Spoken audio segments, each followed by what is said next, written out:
sombra de traición. No, let me have No, it. Rogelio! Come on, you. No! Lying heart. Fue sembrando el veneno y la ambición. Living in a world where there is no war, no, oh no. You just the way you are, girl. You don't have to change. You don't. He wants to.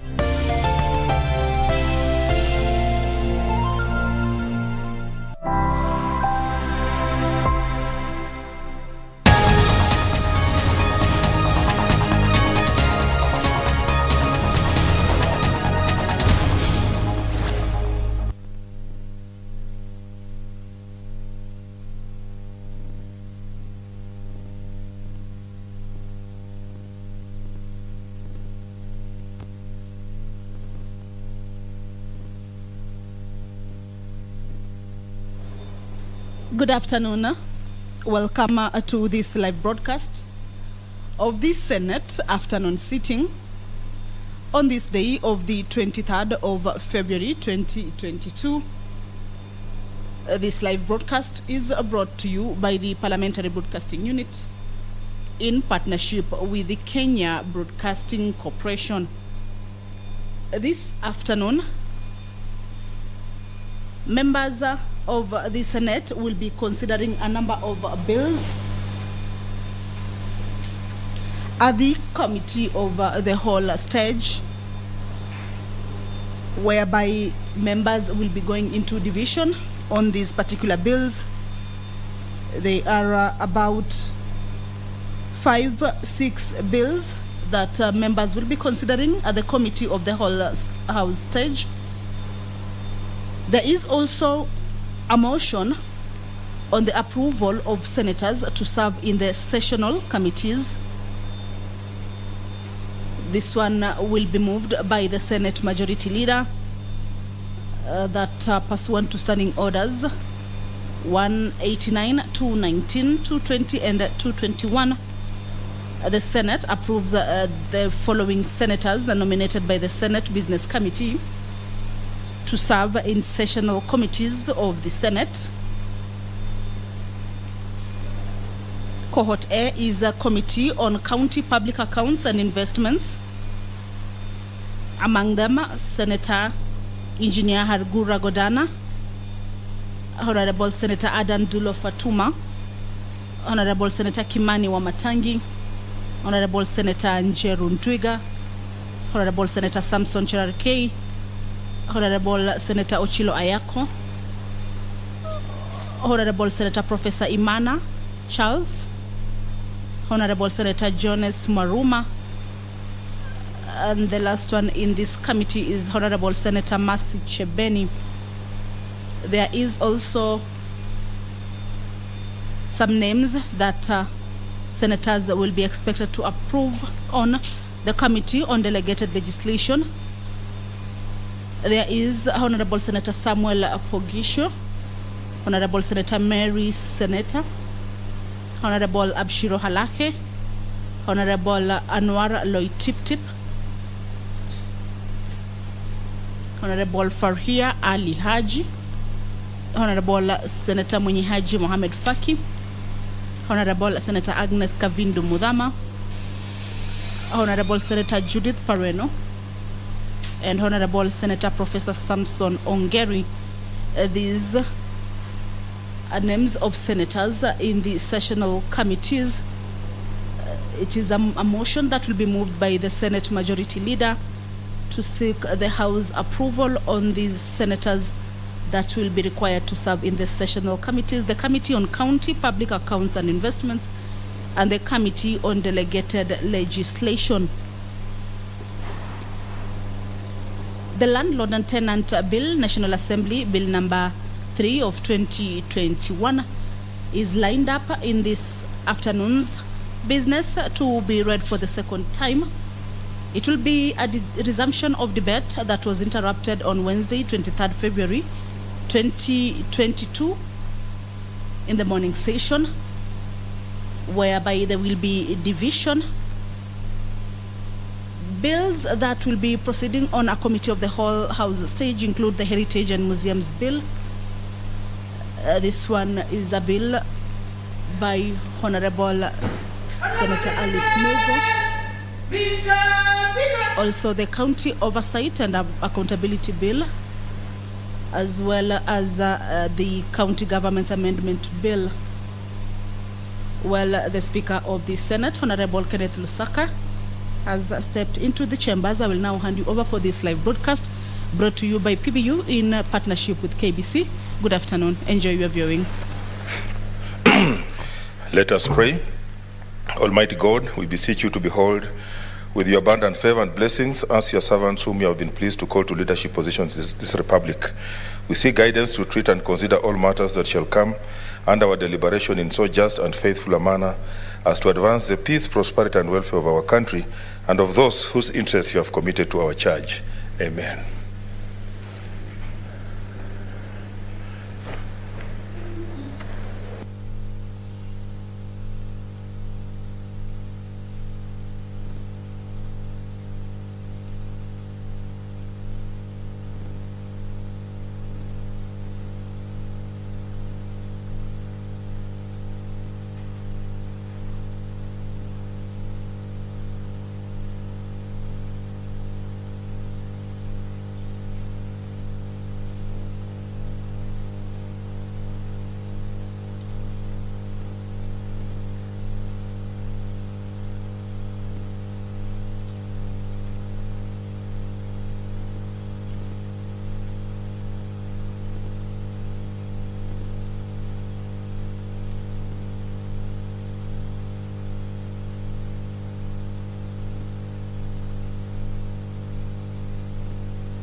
Order number 1, administration of oath. Order number 2, communication from the chair.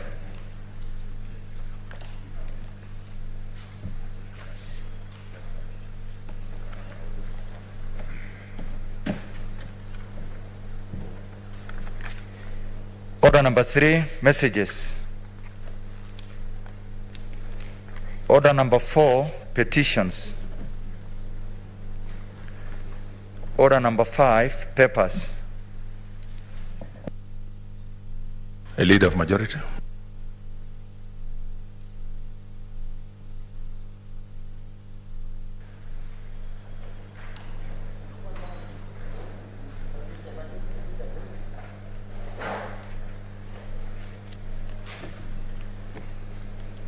Mr. Speaker, sir, I beg to lay the following papers on the table of the Senate today, 23rd February 2022. 1. Report of the Auditor General on the financial statement of County Assembly of Meru, Member Car Loan and Housing Scheme Fund for the year ended 30th June 2019. 2. Report of the Auditor General on the financial statement of the County Assembly of Mombasa Car Loan and Mortgage Fund for the year ended 30th June 2015. 3. Report of the Auditor General on the financial statement of the County Assembly of Mombasa Car Loan and Mortgage Fund for the year ended 30th June 2016. 4. Report of the Auditor General on the financial statement of the County Assembly of Mombasa Car Loan and Mortgage Fund for the year ended 30th June 2017.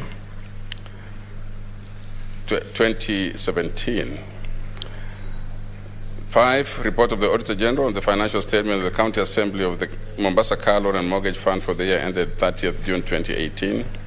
6. Report of the Auditor General of the financial statement of the County Assembly of Mombasa Car Loan and Mortgage Fund for the year ended 30th June 2019. 7.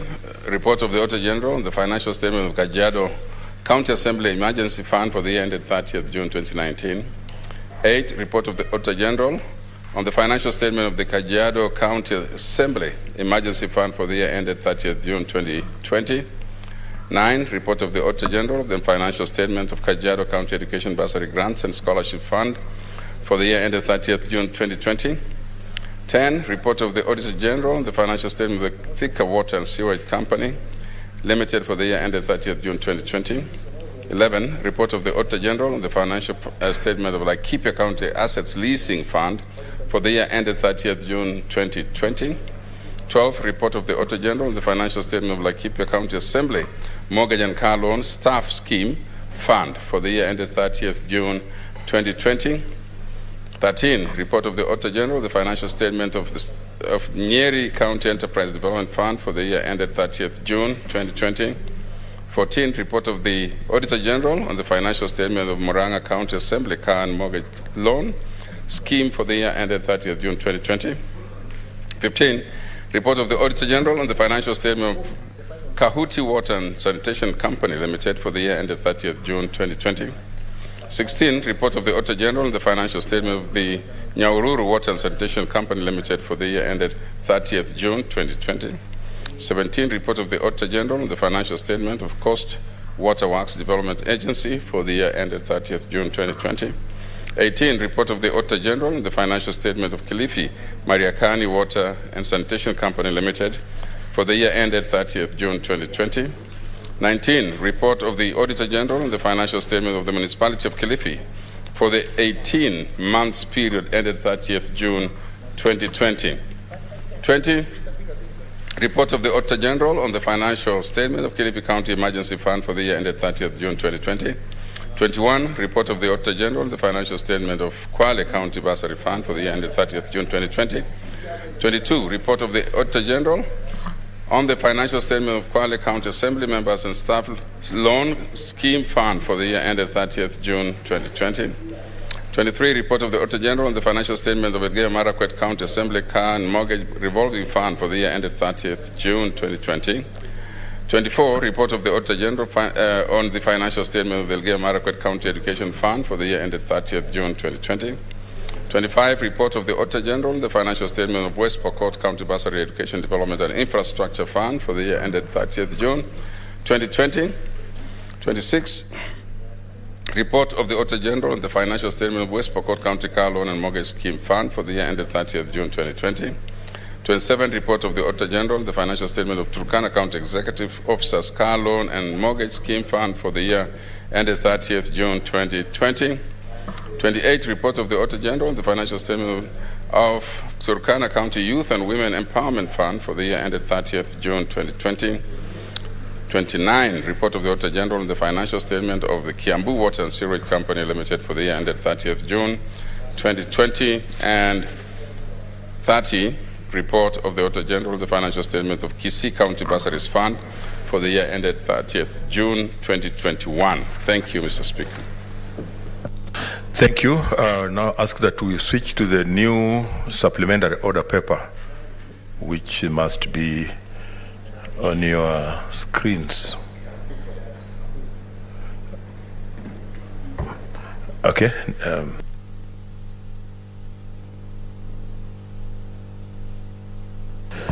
Okay, next order. Order number 6, notice of motion.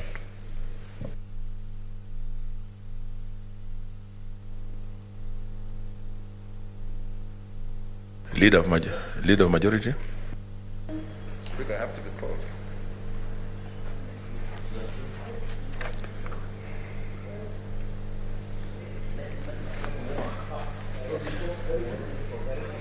Mr. Speaker, sir,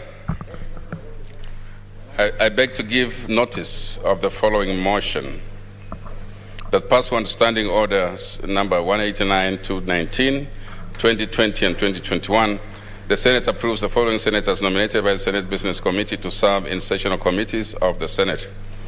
A, Committee on County Public Accounts and Investments. 1, Senator Engineer Hargura Godana, MP. 2, Senator Adan Dulo Fatuma, CBS MP. 3, Senator Kimani Wamatangi, MP. 4, Senator Njeru Ndwiga, EGH MP. 5, Senator Samson Cherarke, MP. 6, Senator Dr. Chila Yako, EGH MP. 7, Senator Professor Imana Malaki Charles Ekal, MP. 8, Senator Jonas Mwaruma, MP. 9, Senator Masi Chebeni, MP. B, Committee on Delegated Legislation. Senator Samuel Osron Poisho, EGH MP. 2, Senator Mary Yane, Senator MP. 3, Senator Abshiro Alaki MP. 4, Senator Anwar Loitip MP. 5, Senator Farhia Ali Haji MP. 6, Senator Mwinyi Haji Mohammed Faki MP. 7, Senator Agnes Kavindu Madama MP. 8, Senator Judith Pareno MP. And 9, Senator Professor Samson Ongeri, EGH MP. Thank you, Mr. Speaker. Next order. Order number 7, statements. Senator Chararge.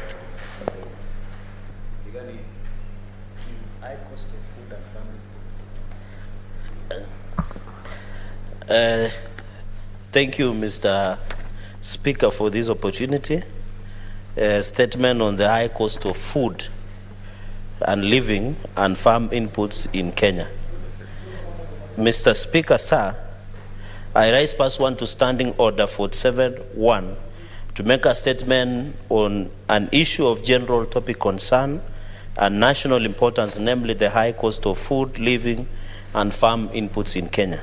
Mr. Speaker, sir, recent surveys indicates that up to 67% of Kenyans believe that the country is headed in the wrong direction. And it has also been noted with great concern that the rising cost of food, living, and other basic commodities has led to sharp rise in the cost of living in the country. Mr. Speaker, sir, according to the latest data from the Kenya National Bureau of Statistics, KNBS, food prices rose by 8.89% in January 2022, making it difficult for millions of Kenyans to put the food on the table. For example, a 2 kilogram of packet of maize flour is now retailing at 120 shillings, a rise of 15 shillings from 105 shillings, while a kilo of sugar is retailing at 140 shillings in major supermarkets in the country, rising from 120 shillings a kilo of sugar. 500 millimeters of packet of milk is retailing at between 50 and 60 shillings, depending on the brand in the supermarket or any shops in the country. Further, the cost of refilling a 6 kilogram of liquefied petroleum gas or LPG cylinder has risen to 1,200, up from 950 shillings. Cooking oil, Mr. Speaker, has also doubled in price, retailing at 360 shillings per kilo for most brands, while the cost of loaf of bread, which has risen by a significant margin, up from 60 shillings to 80 shillings Kenya across our shops, Mr. Speaker, sir. Mr. Speaker, sir, and of course, for the first time, the price of salt has risen also, Mr. Speaker. So you can imagine it is very expensive, by 5 shillings. And the cost of salt we have been buying at from 10 to 15 shillings. Mr. Speaker, sir, with respect to farm inputs, a 50 kilo bag of fertilizer, be it DAP, but not the DAP that everybody knows, or CAN, is now retailing at 6,000 Kenya shillings from 2,500, making it almost impossible for farmers to purchase.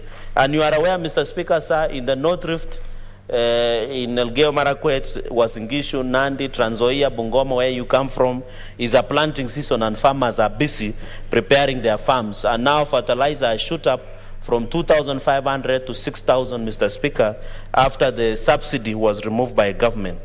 And yet the planting season is fast approaching. The cost of also of fuel has gone up. The fact of farming or plowing a farm is very expensive per acre. It will be very difficult for our country to be food secure. And you know, Mr. Speaker, when we have food insecurity, the national security is also a threat. If this is the direction we are taking, then it is very dangerous.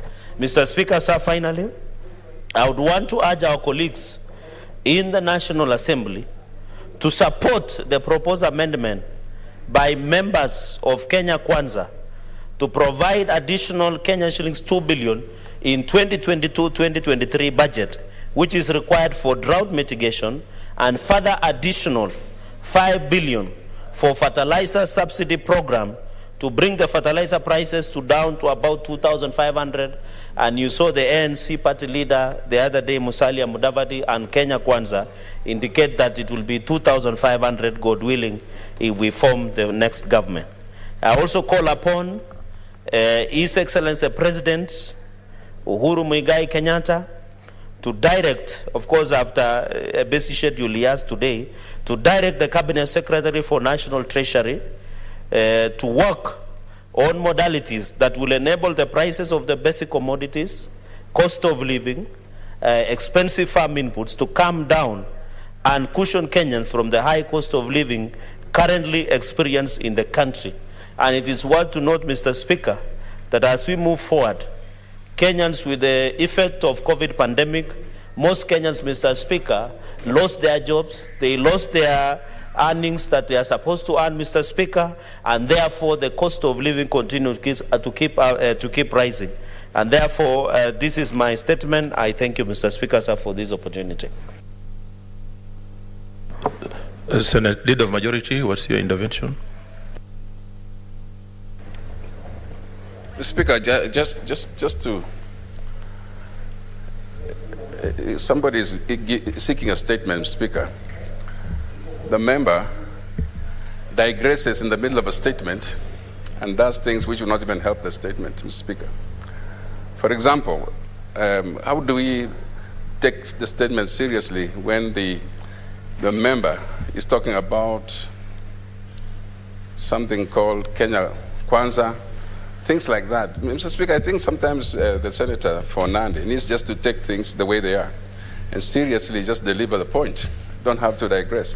Because it makes it difficult for us to support a statement like that because we don't know what he's talking about. What budget is he talking about for the next year? So I think just wanted you to start cautioning him, Mr. Speaker. In the middle of a statement, he digresses. A statement is supposed to be read the way it is. He's not supposed to contribute to his own statement in the middle of it. I just wanted to bring your attention that he digressed and he went beating about the bush. Yes, Senator Cherargei, you don't have to respond. I think it's just cautioning you about he's saying when you introduce things like Kwanza and maybe Azimio, those are things that now are diversionary, extraneous, and they are strange to this House, Senator Cherargei, and I've cautioned you about that. Senator George Khaneri. Mr. Speaker, I want to thank you for giving me the opportunity to ride on the statement made by my good neighbor, the Senator Fernandez, Senator Cherargei. But maybe just before I support the statement, I want to echo sentiments raised by the Leader of Majority, that when you bring a very serious statement like this to this House, it is important that you stick to the facts and the issues that you have written down. Mr. Speaker, let's not politicize everything that we bring to this House.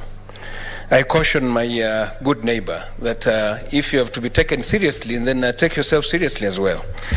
Mr. Speaker, I want to thank him for coming up with this statement.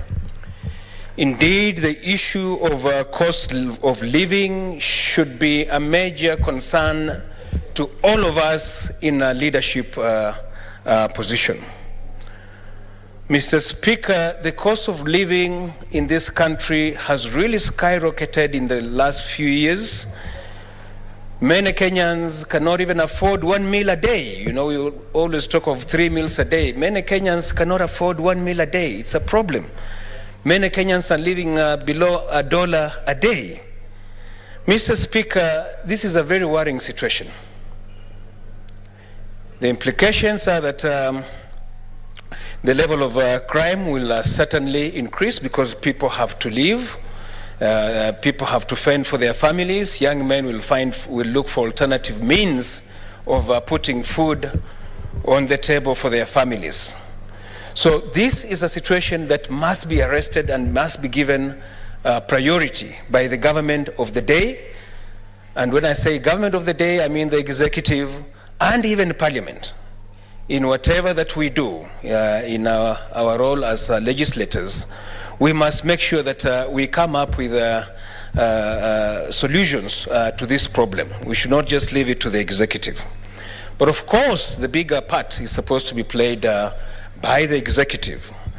I think Honorable Cherargei has put it very well that one of the ways to arrest this is for the government to ensure that there's subsidy in the farm inputs. Where I come from, Speaker, and where you come from, Mr. Speaker, this is a planting season. Many farmers have not planted. Why? Because of the price of inputs. They cannot afford the seedlings. They cannot afford fertilizer. Mr. Speaker, what is the government doing about this? Nothing. Absolutely nothing. Both the national government and the county governments, where we come from, nothing is happening. Farmers cannot plant. What do we expect? If they don't plant during this planting season, Mr. Speaker, there's going to be famine. There's going to be serious famine.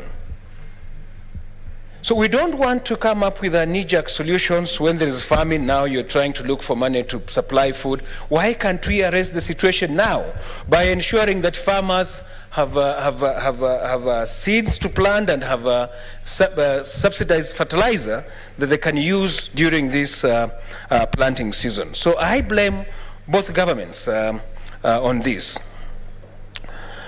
Mr. Speaker, the beginning point where the rain started beating us, in my opinion, is when we let the prices of fuel skyrocket. And the moment the price of fuel goes up, we all know, that's economics 101, the price of everything else will go up. We have spoken in this House so many times about the rising cost of fuel, Mr. Speaker, but nothing seems to be happening.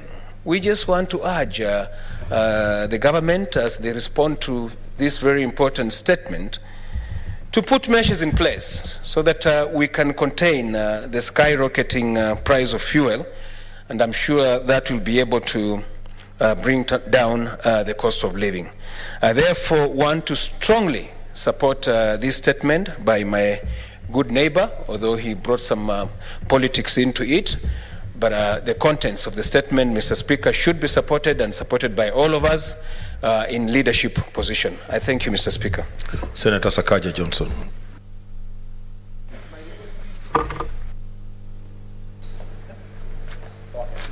Mr. Speaker, I thank Senator Cherargei for raising this statement.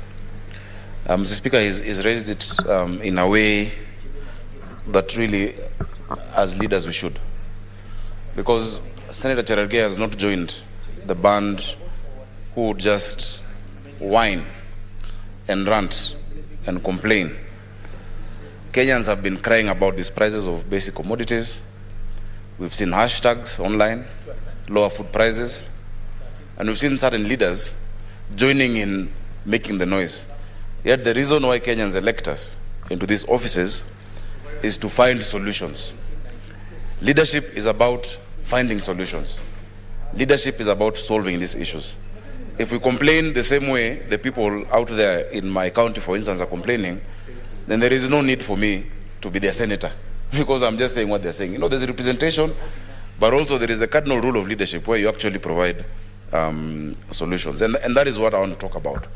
Mr. Speaker, it's something very, very disheartening and shows a breakdown in economic fundamentals when the price of salt goes up. Mr. Speaker. Mr. Speaker, those who know economics, those who studied economics, will tell you in the 1800s, there's a gentleman called Sir Robert Giffens. Sir Robert Giffen defined what we call a Giffen good. A Giffen good, Mr. Speaker, is a low-income, non-luxury good, which has no substitute. You know, like salt. If there's no salt, there's nothing you can use in place of salt. Yeah? And as the demand increases, the price increases, meaning its demand curve, you know, it's opposite of a standard concept. When such things, salt, bread, you know, wheat, when they go up, Mr. Speaker, And the opposite of that is what we call Veblen goods. Veblen is luxury, you know, jewelry, celebrity, endorsed things. But when these given goods go up, Mr. Speaker, when is the last time salt went up? It shows there's a fundamental problem in the economy. Now, where do we come in, Mr. Speaker? We have committees in this House. The first thing we need to do, which we spoke about, but there had been no action, is this committee on energy. And the committee, is it transport or what? On energy. The fuel subsidy, because 60% of the cost of fuel is tax. That must be discussed in a resolution from this House, move to the next House. We must do our part. More than a statement, this needs to be a motion that a resolution of the Senate goes to the National Assembly, that the Senate has resolved within that pricing formula of fuel that EPRA always announces every month, these certain components beyond a certain amount. And Mr. Speaker, we wrote down the formula, I even wrote it, that these are the variables that lead to the price of fuel. But if it goes over and above 100, then those variables are not used. And that is why we have, that is why we have the Petroleum Development Levy as part of that formula. So let that kick in. Others, anything to the contrary will be just us ranting. We go out there, Mr. Speaker, I know you've been out, I know you're not campaigning yet, but those of us who are campaigning and moving around, the reason why young people will hang on to your vehicles and not wanting something small is because they're actually hungry and suffering. Mr. Speaker, that is my proposal, that we reduce that as a matter of urgency for the sake of the people of Kenya. Beyond that, anything else will be ranting, Mr. Speaker. I thank Senator Cherargei. And Senator Cherargei, please just convert this into a motion with a resolution that is voted on and transmitted onward to the next House, Mr. Speaker. Thank you. Senator Onesimus Kipchumba Murkomen.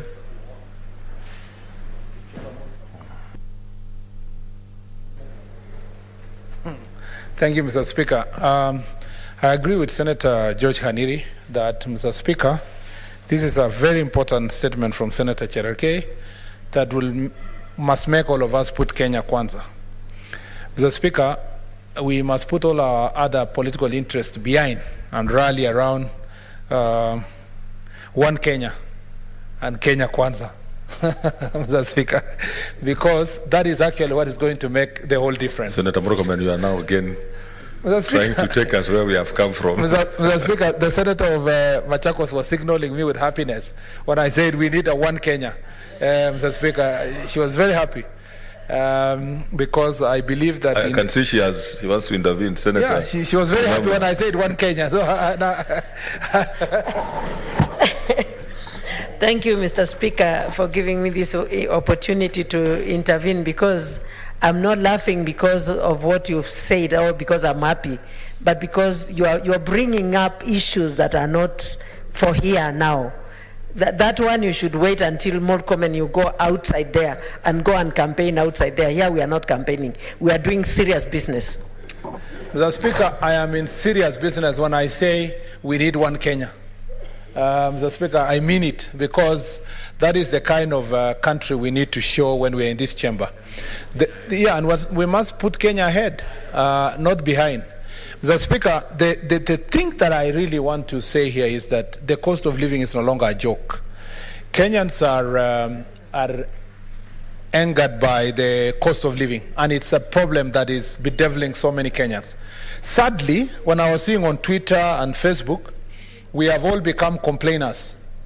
We are supposed to be the ones in leadership to provide solution. From the president to the MCA, all of us are complaining. Yeah, you know, you will find a head of state complaining on the runaway corruption and blaming this and that when they have instruments of power to deal with corruption. You will find a member of parliament tweeting, Mr. Speaker, including myself and others, that bring down the cost of living. Yet we were elected to do this job. Mr. Speaker, I like what Senator Sakaja said. We must take practical steps and take the decisions of this House. The statement from Senator Cherargei should go beyond, Mr. Speaker, the committee of this House investigating the matter. It must, Mr. Speaker, as a matter of urgency, sit down with our colleagues in the National Assembly and see how, through finance bill, Mr. Speaker, we can bring down the cost of fuel. Because that's one component we all know. If we reduce the cost of fuel, it will have direct impact on the cost of living. Mr. Speaker, we must also sit down with our colleagues in the National Assembly look at the budget and inject, Mr. Speaker, resources on the areas of intervention of the economy, Mr. Speaker, especially from the bottom up, Mr. Speaker, to see the people, the common mwananchi, is being cushioned. I hear people talking about cash transfer, Mr. Speaker, but there is a way you can do it even better.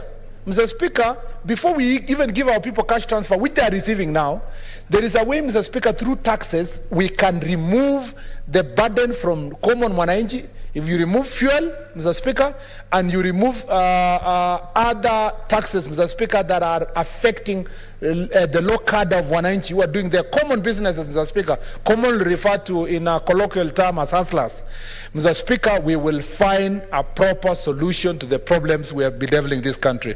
If we debate on the floor of this House, even until the cows come home, Mr. Speaker, we will not going to solve the problem if we don't go straight to the National Assembly and deal with this issue through the finance bill and, Mr. Speaker, the budgeting process, so that then we can have this intervention. If we continue like this, Mr. Speaker, if we continue like this to the election day, Kenyans will most likely even just protest to vote for us, literally to just make a statement. And I think, Mr. Speaker, we need to be seen to be closing ranks. Mr. Speaker, I've seen the leader of minority has arrived. Very happy, Mr. Speaker.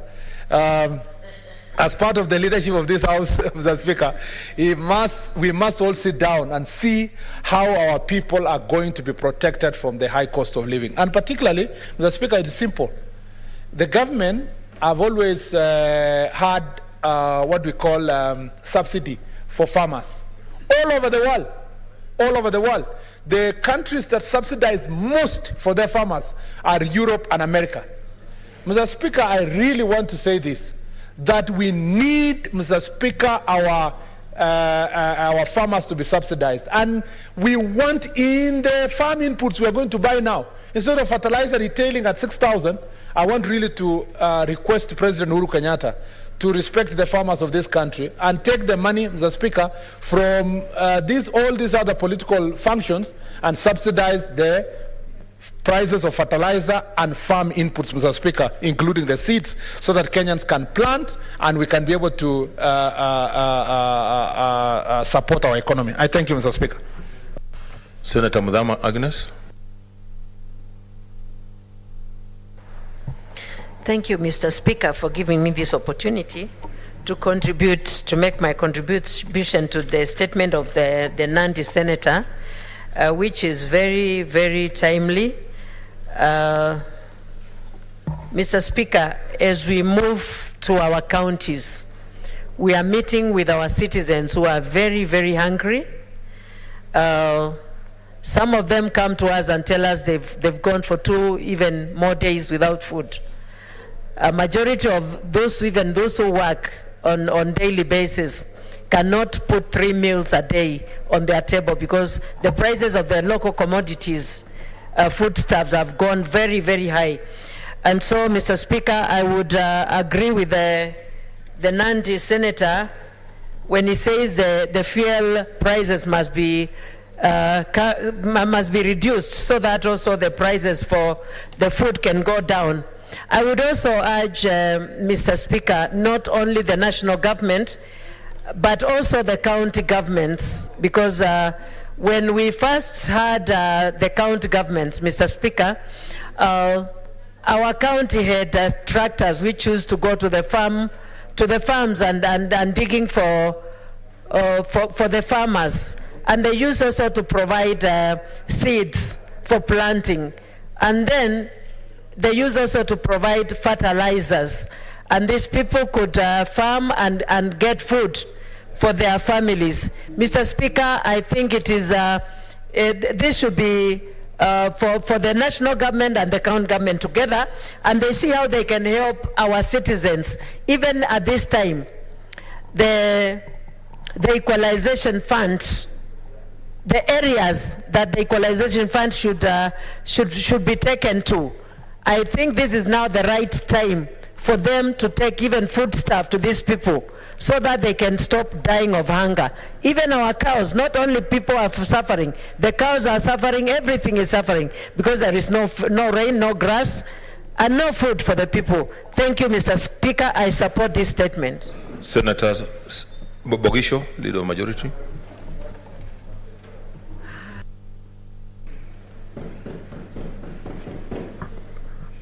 Mr. Speaker, I do support this statement by Senator Cherargei. The Speaker, I know that the Senator is very active and energetic and has started to show that. I mean, we are all going towards the end of this term, and Cherargei has proved himself to be concerned, not only about Nandi, but about the entire country. And Mr. Speaker, I think I should just say that it is common knowledge that the prices of common things, common food, ordinary people suffer because they cannot afford a square meal. And Mr. Speaker, this is to say for sure that I want to support my colleagues in terms of the incentives that can be taken. But particularly I want to support Senator Murkomen's invitation for us, and Senator Sakaja, invitation for us to engage our colleagues who deal with the budget and who deal with financial matters, and that is the National Assembly, so that we can actually attack this matter where it really is more effective than just us raising issues. The statement is probably going to go to a committee, and the committee may want to investigate, but I think we need to be more practical and deal with these matters, Mr. Speaker, as leaders, because it concerns not just one person. I saw the other day the launch of relief food to go to various places which are struck by famine, and that's a good start. Mr. Speaker, I think there was also money for offtake of livestock from the regions where there is famine, but there is more. The person in the urban center does not benefit from that, and the people from the farming communities do not benefit from that, so something has to be done. And so I support it, and whatever has to be done, Mr. Speaker, I stand with the colleagues in making sure that we achieve it. Thank you, Speaker.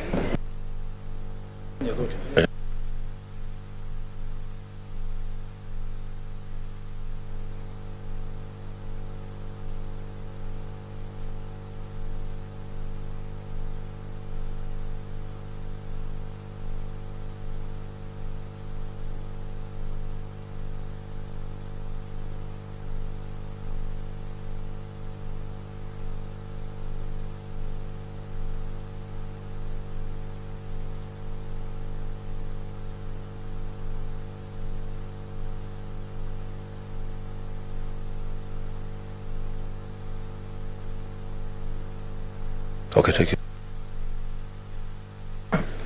Okay, I know there's still interest on that statement, but because for the convenience of the House, I want to rearrange the order paper so that we do order number 10, 11, 12, 13, 14, 15, 13 up to 13. So, clerk. Order number 10, Committee of the Whole. The Heritage and Museums Bill, Senate Bills number 22 of 2021, Division. Order number 11, Committee of the Whole. The County Oversight and Accountability Bill, Senate Bills number 17 of 2021, Division. Order number 12, Committee of the Whole. The County Government Amendment Bill, Senate Bills number 38 of 2021, Division. Order number 13, Committee of the Whole, the Elections Amendment Bill, Senate Bills number 42 of 2021, Division.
Honorable Senators, we are going to go into committee of the whole for order number 10, 11, 12, and 13. We ask those online and those that are here physically to hold for these divisions.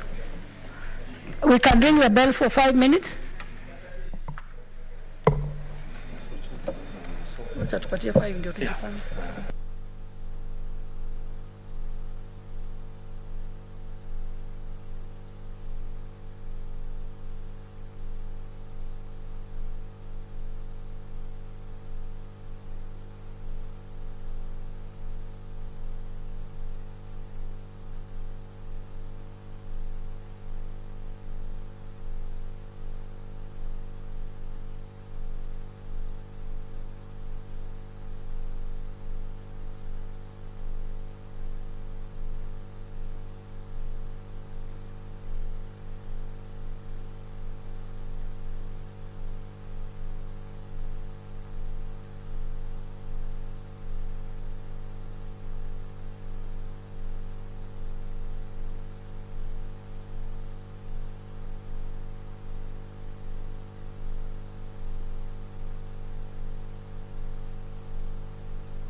Well, the Senate members are about to commence on committees of the whole on a number of bills for this afternoon sitting. There are a total of 6 bills that this afternoon are lined up for debate at the Committee of the Whole. What is currently happening is that members are still planning on how to go about this. There is the Heritage and Museums Bill, Senate Bill number 22 of 2021, tabled by Honorable Senator Dr. Alice Milgo, which is a resumption of debate interrupted on Tuesday, 25th January 2022. This is a bill that is proceeding on a committee of the whole, where members will be looking at what are some of the proposals in the bill and some of the amendments that have been fronted, and they will be proceeding on a division to see whether they will be accepting the amendments or rejecting them. But that is something that is just about to happen. The Senate members are about to embark on a committee of the whole to consider a number of debates.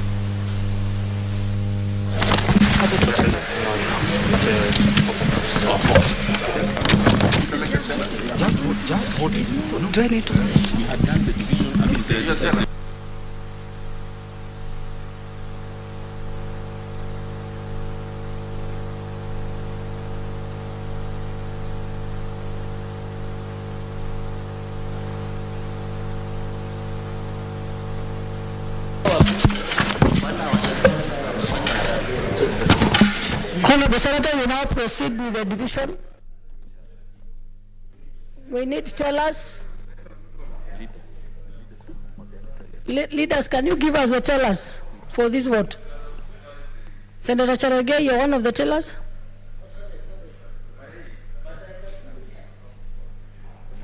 Senator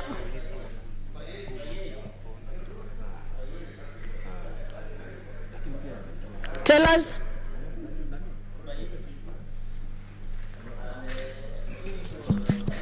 Senator Ochilo, you want to be a teller for us?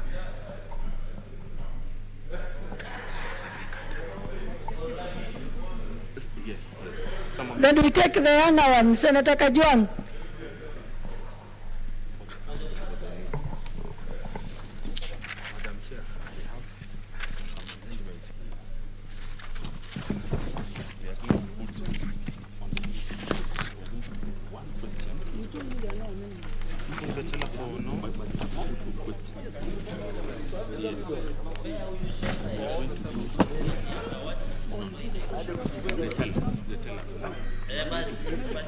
But the amendment, have to take question. So it's just what is question 2, question 3, then we'll go for that reading.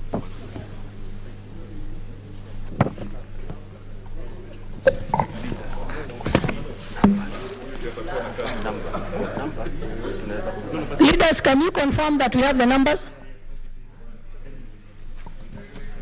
Majority Leader, do we have the numbers? We need to proceed with the vote.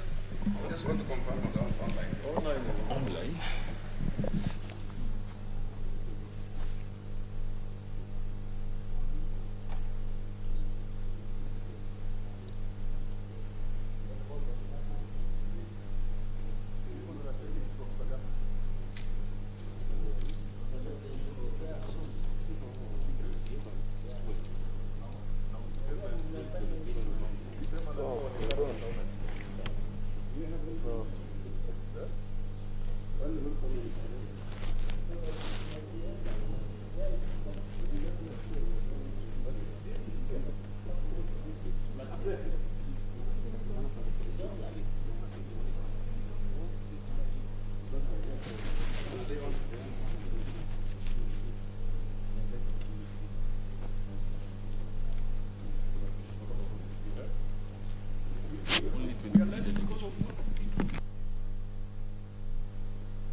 To live in itafika 28. Tell us, are you ready? So I put the questions, eh? yes, put the question. Order, senators. I am going to put 3 questions. Question 1, I put the question that the new clauses, new clause 2A, new clause 2B, new clause 7A, new clause 33A, new clause 33B, new clause 33C, new clause 33D, new clause 33E, new clause 33F, new clause 33G, new clause 33H, and new clause 33I be read a second time. Second question is, I put the question that clauses 4, clause 5, clause 7, clause 8, clause 34, clause 35, clause 36, clause 37, clause 38, clause 39, and clause 2 be part of the bill.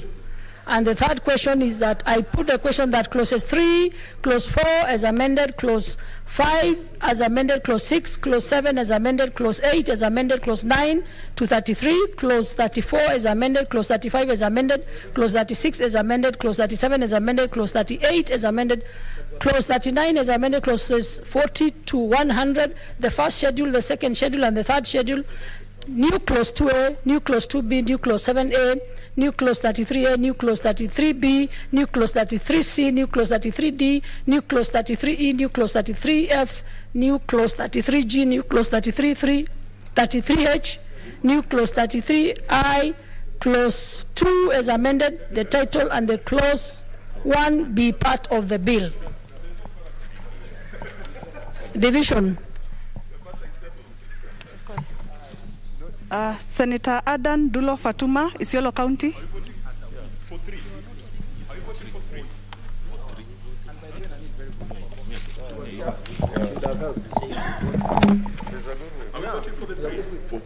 You vote for the 3.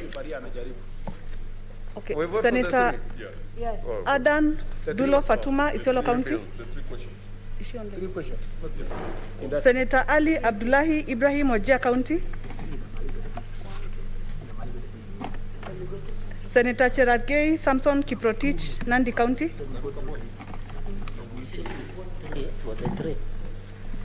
I vote yes for all the 3. Madam Chair, I vote yes for the 3 questions. Senator Boy Issa Juma, Kwale County. Madam Speaker, I vote yes for all 3.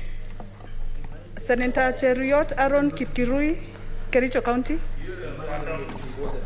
Senator Juma Boy, Senator Issa Boy, please. He voted. He's voted, but please remain online. Like all others. And all others as well. And all others to remain online. Thank you, Madam Speaker. I vote yes for all 3. Senator Haji Abdul Mohamed, Garissa County. Senator Hargura Godana, Marsabit County. Online. He's online. Hargura online. Senator Hargura online. Please vote.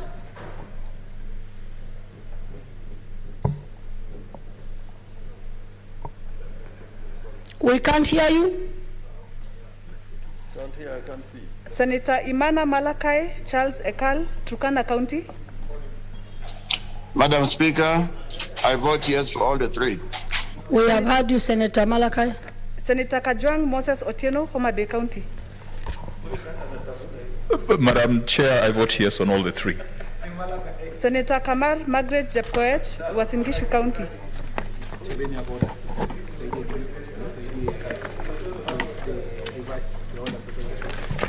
Senator Kamar?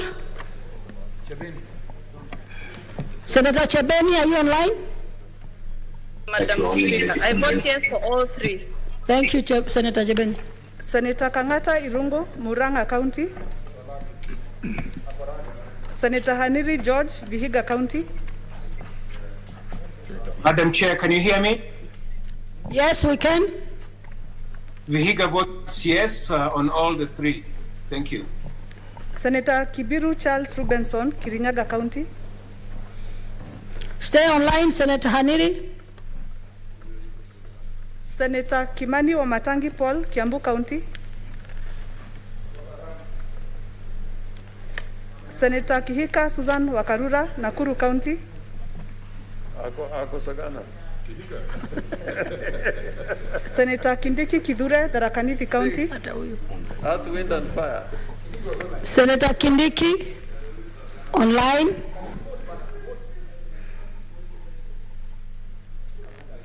Senator Kindiki. Dino. Senator Kirinyaga Ephraim Maina, Nyeri County. Senator Langat Christopher Andrew, Bomet County. Senator Lelegwe Tumbesi, Samburu County. Senator Linturi Franklin Midika, Meru County. Senator Linduri, are you online?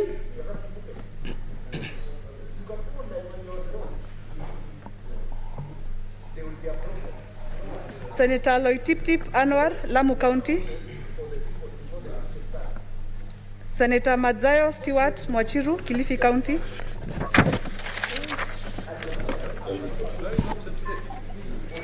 Senator Mahamud Mohamed Maalim, Mandera County.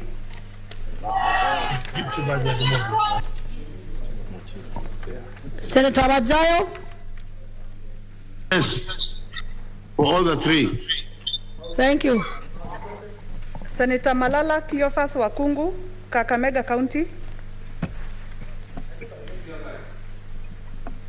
Senator Mbito Michael Malinga, Trans Nzoia County. Senator Mbogo George Ochilo Ayako, Migori County. Madam Chair, I vote yes for all the three. Senator Mogeni Eric Okongo, Nyamira County. Senator Moi Gideon Kipsielei Towet, Baringo County. Senator Mpai Philip Salau, Kajiado County. Madam Speaker, I vote yes for all the three. Senator Murkomen Onesimus Kipchumba, Elgeyo Marakwet County. Madam Speaker, I vote yes for all the three. Senator Mudhama Agnes Kavindu, Machakos County. Chair, I vote yes for all the three. Senator Mutula Kilonzo Jr., Makueni County. Madam Speaker, I vote yes for all the three. Thank you. Senator Mwangi Paul Githiomi, Nyandarua County.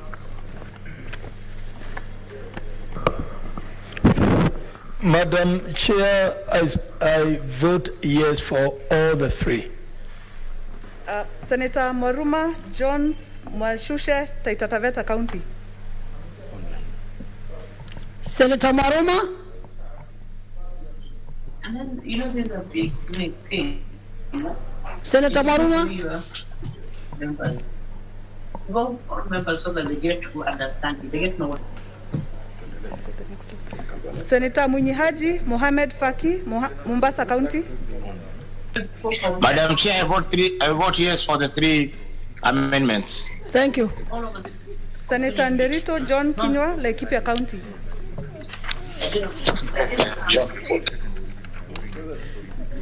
Senator Ndwiga Peter Njeru, Embu County. Senator Olekina Ledama, Narok County. Senator Ongeri Samson Kegengo, Kisii County. Can you hear me, Madam Speaker? Madam Chair, I vote yes for all the three. Madam Speaker, have I voted? That is Senator Mwaruma? Senator Ongeri. Yes, Senator Ongeri, we've heard you, but Senator Mwaruma seems to be somewhere. Yes, I'm here, Madam Speaker. Please vote. I vote yes for the three. Senator Orengo James, Siaya County. Speaker.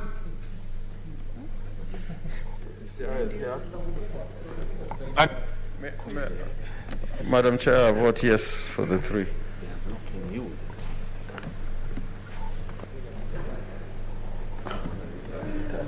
Order, Senator Malala, Senator Murkomen. I can't even see the screen. Senator Outa Frederick Otieno, Kisumu County. Senator Pogisio Samuel. Senator Outa. Kisumu Senator.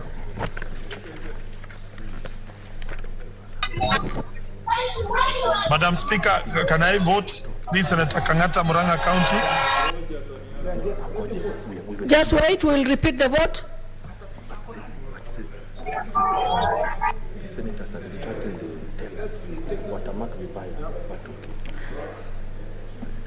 Senator Malala, kindly get to order. We need to see the tellers doing their job. Senator Outa, Senator Nyamunga. Honorable Senator, Madam Chair, I vote yes on all the 3 bills. Okay, thank you. Senator Pogisio Samuel Losuron, West Pokot County. Madam Chair, I vote yes for all the 3.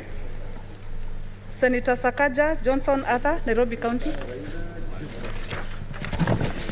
I vote yes for all the 3. Senator Wako Switswila Amos, Busia County. Senator Wambua Eno Kio, Kiambu County, Kitui County. Senator Wambua online.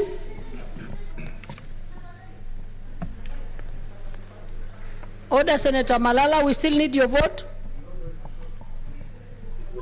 Senator Wambua.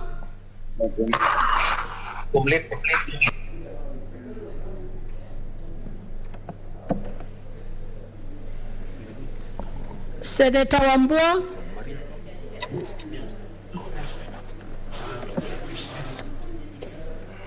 We proceed. Senator Wario Golit Juma, Tana River County. Akondani. No, he's not voted. Madam Speaker, I vote yes for the all 3. Senator Wetangula Moses. Madam Chair, can I vote? Is that Senator Wambua? Yes, it is. Please vote. Thank you, Madam Chair. Madam Chair, Kitui votes yes for all the 3 questions. Thank you. So we repeat. Senator Moses. But we've already. Senator Wetangula Moses, Masika, Bungoma County. We will go back for the Senator.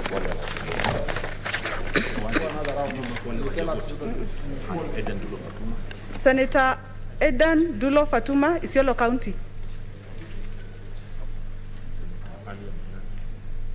Senator Ali Abdullahi Ibrahim, Wajir County. For the 3. Can you hear me? Yes, we can hear you. Please vote. Thank you. I vote yes for the 3. For what? I vote yes for the 3. Thank you. Yes, 3. Yes, we have heard you. Thank you. Senator Haji Abdul Mohamed, Garissa County.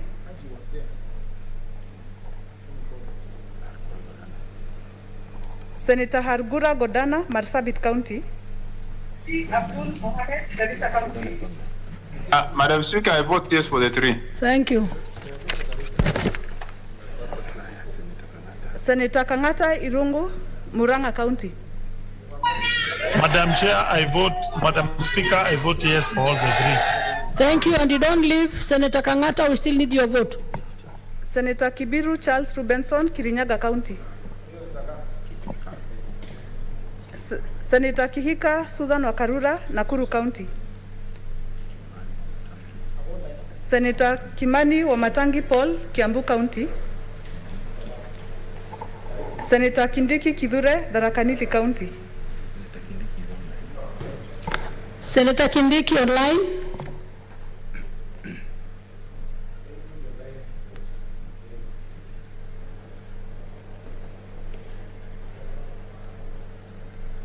Senator Kindiki, are you there? Senator Kirinyaga Ephraim Mwangi Maina, Nyeri County. Senator Langat Christopher Andrew, Bomet County. Senator Lelegwe Tumbesi, Samburu County. Senator Linturi Franklin Midhika, Meru County.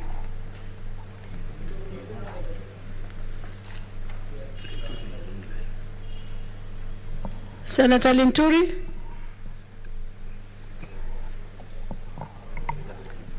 Senator Lloyd Tip Anwar, Lamu County.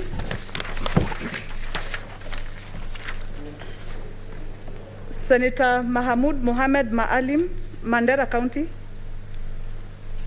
Senator Malala Cleophas Wakungu, Kakamega County. I vote yes for the 3. Senator Mbito Michael Malinga, Trans Nzoia County. Senator Mogeni Eric Okongo, Nyamira County. Senator Moi Gideon Kipselei Towet, Baringo County. Senator Moi, online.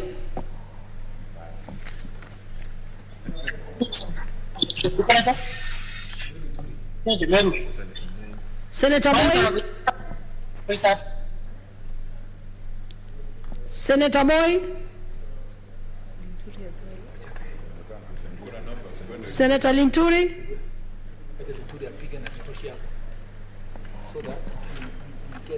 Madam.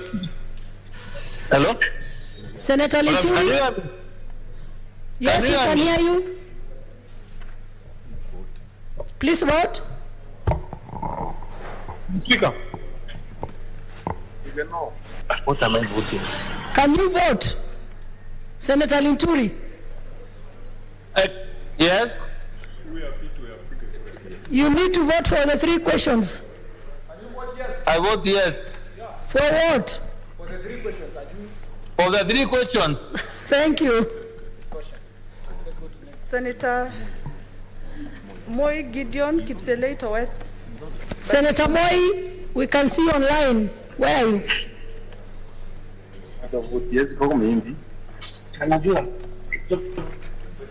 I vote yes. You vote yes for the 3. Senator Nderito John Kinyua, Laikipia County. Senator Ndwiga Peter Njeru, Embu County. Senator Olekina Ledama, Narok County. Senator Wako Spitswila Amos, Busia County. Senator Wetangula Moses Masika Votes yes to the 3 questions. That is Senator Amos Wako. Thank you. Wako yes to the 3 issues.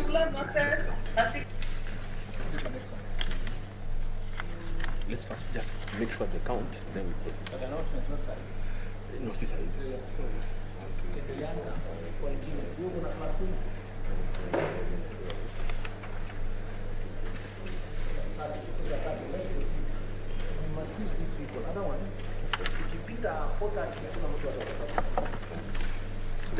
The next one. No, count your vote.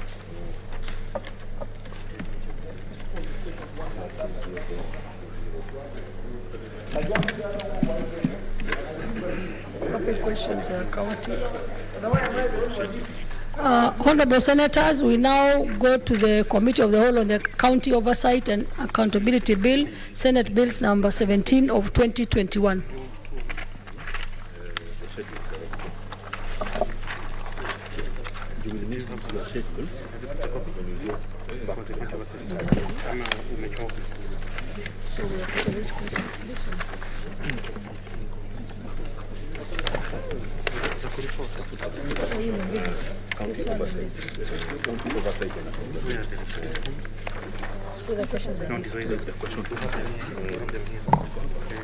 So I now put the 2 questions, which is that clauses 5, 17, and 19 be amended as proposed.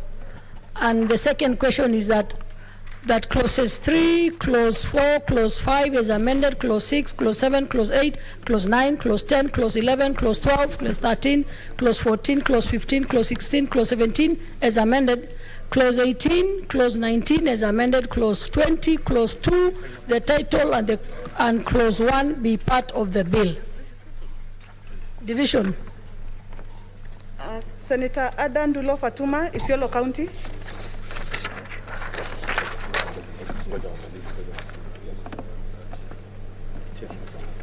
The speaker clarified that later.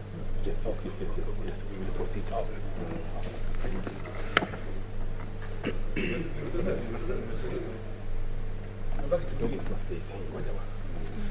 Tunataka kwenda kazi nyingine.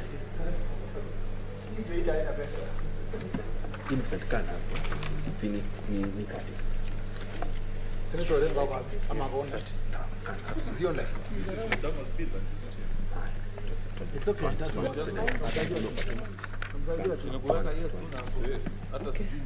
Senator Adan Dulo Fatuma, Isiolo County. Senator Ali Abdullahi Ibrahim, Wajir County. Senator Boy Isa Juma, Kwale County. Madam Speaker, I vote yes for all three. Two. Tell him there are two. Chair, remind him that voting for two. You're voting for 2. I vote yes for all two. Yeah, thank you. Senator Cherargei Samson Kiprotich, Nandi County.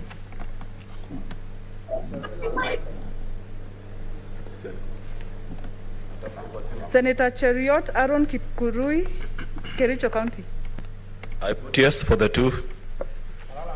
Senator Haji Abdul Mohamed, Garissa County.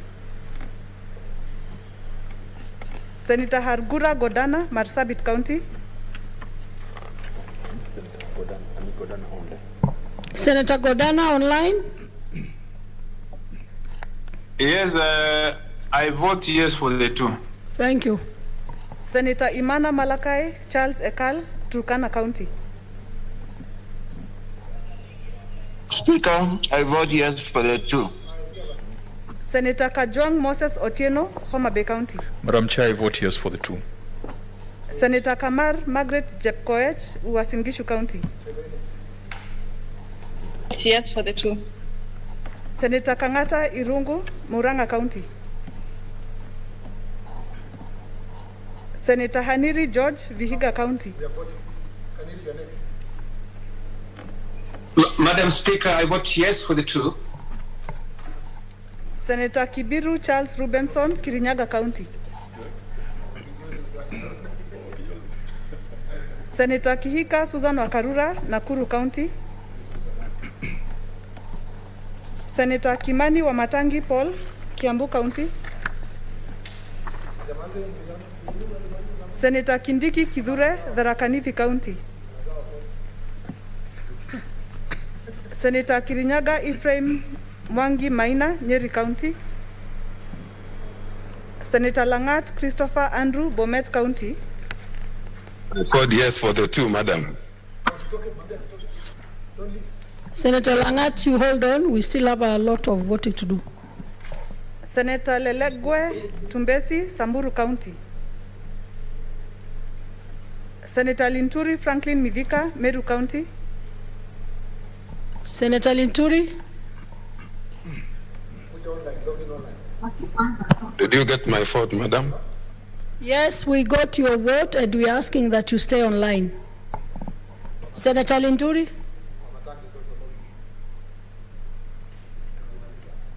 Senator Loitip Anwar, Lamu County. Senator Madzayo Stewart Mwachiru, Kilifi County.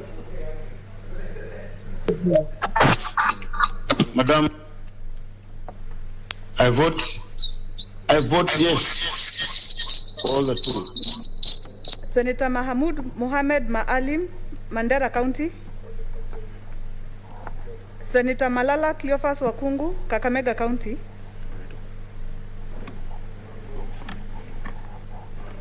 I vote yes for the 3. Senator Mbito Michael Malinga, Trans Nzoia County.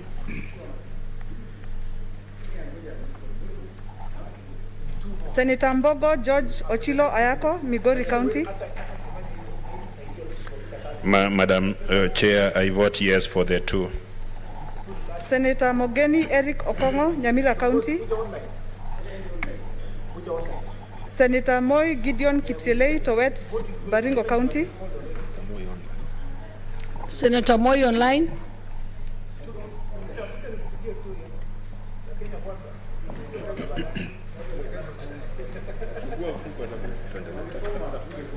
Senator Mpai Philip Salau, Kajiado County.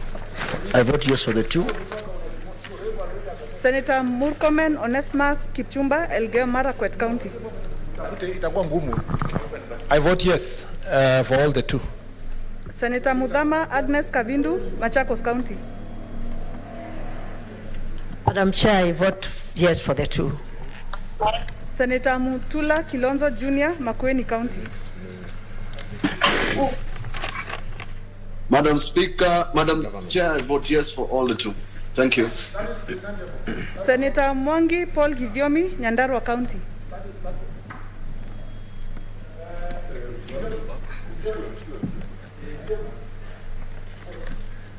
Madam Speaker, I'm also online. Who is that?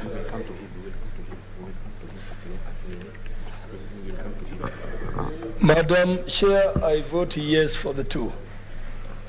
Senator Maruma Jones Mwashushe, Taita Taveta County. Senator Maruma.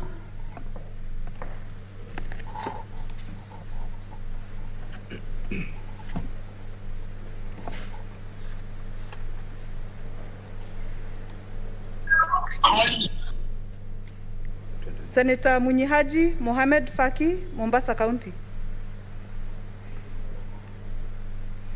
Senator Faki. Senator Nderito John Kinywa, Laikipia County. Senator Ndwiga Peter Njeru, Embu County. Senator Olekina Ledama, Narok County. Senator Ongeri Samson Kegengo, Kisii County. Senator Ongeri.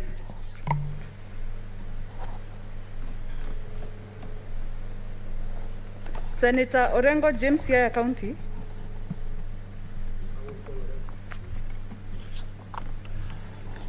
Senator Outa Frederick Otieno, Kisumu County. Senator Nyamunga.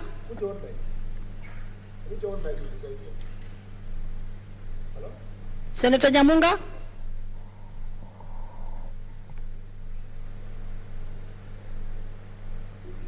I vote yes for the two bills. Thank you. Senator Pogisio Samuel Losuron, West Pokot County. Senator Pogisio.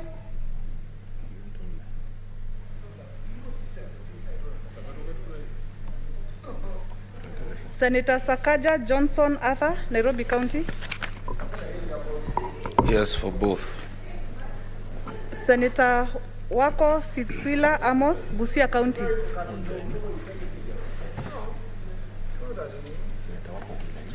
Senator Wako.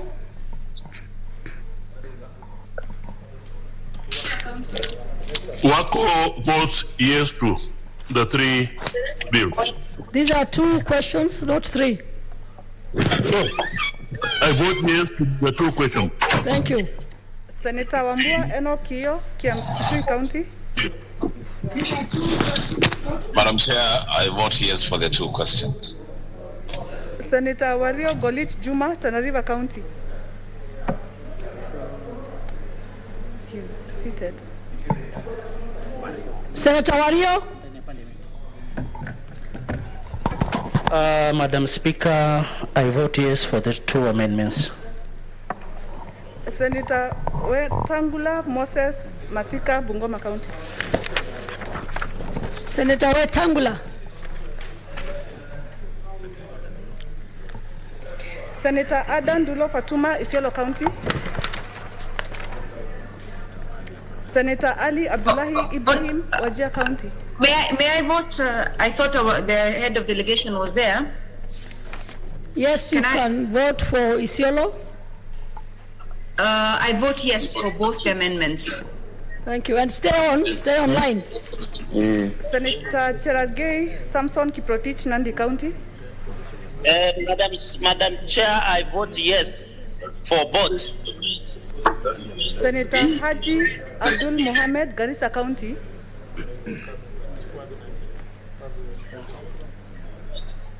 Senator Kangata Irungo, Murang'a County. Senator Kibiru Charles Rubenson, Kirinyaga County. Senator Kihika Susan Wakarura, Nakuru County. Senator Kimani Wamatangi Paul, Kiambu County. Madam Speaker, I vote yes for both. Thank you, and stay on, please. Senator Kindiki Kidhure, Tharaka-Nithi County. Senator Kirinyaga Ephraim Mwangi Maina, Nyeri County. Senator Lelegwe Tumbesi, Samburu County. Senator Lelegwe, are you online? Madam Speaker, I vote yes for both. Thank you. Senator Linturi Franklin Midhika, Meru County.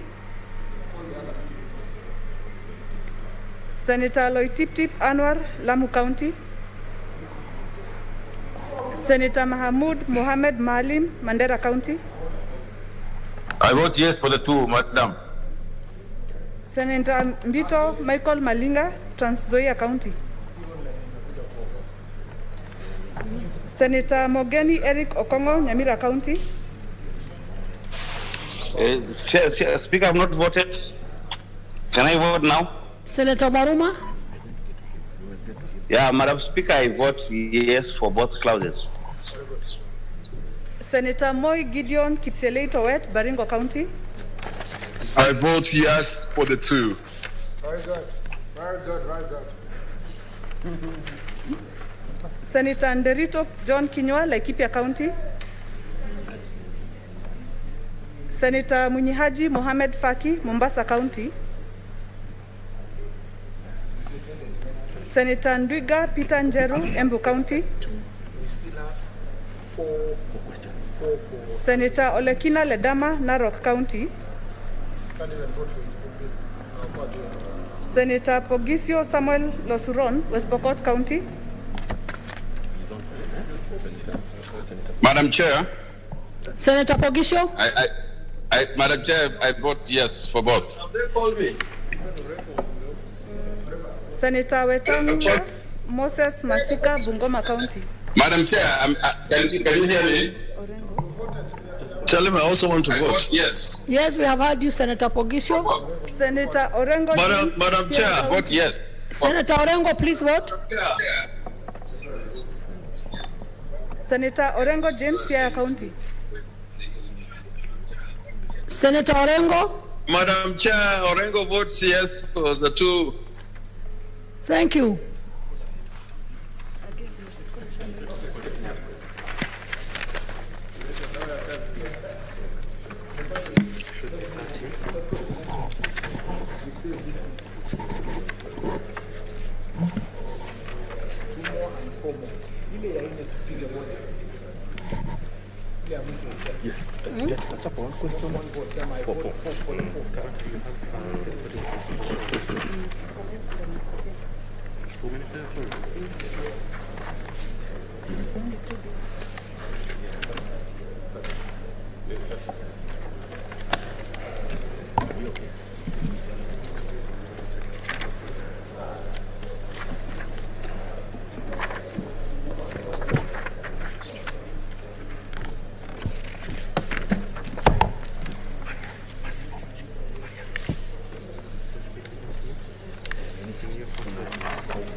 So now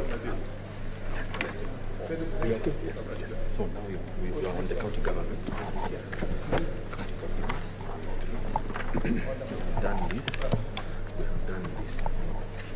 Honorable Senators, we now go to the Committee of the Whole on the County Government's Amendment Bill, Senate Bills number 38 of 2021, Division.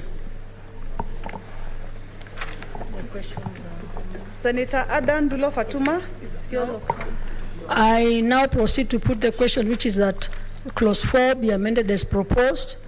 And the second question is that Clause 2, Clause 3, Clause 4 is amended, the title and the Clause 1 be part of the bill.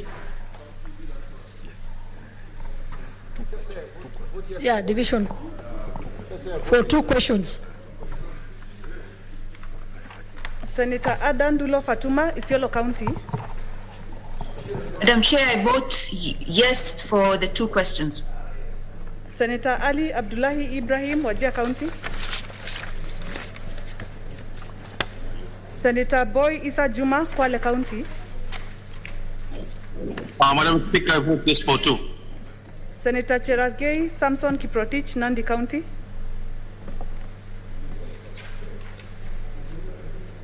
Senator Cheriot Aaron Kirui, Kericho County. Madam Speaker, I vote yes.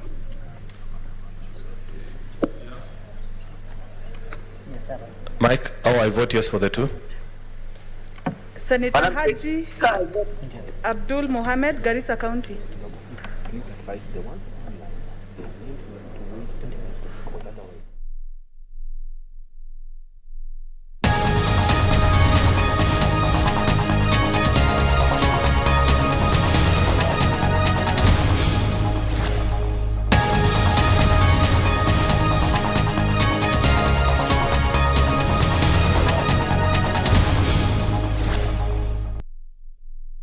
Can negotiate for 98%, well and good, because sometimes their song is better or their art is better than any other, and they cannot all be uniform. So I support 100%. Honorable Losotsi.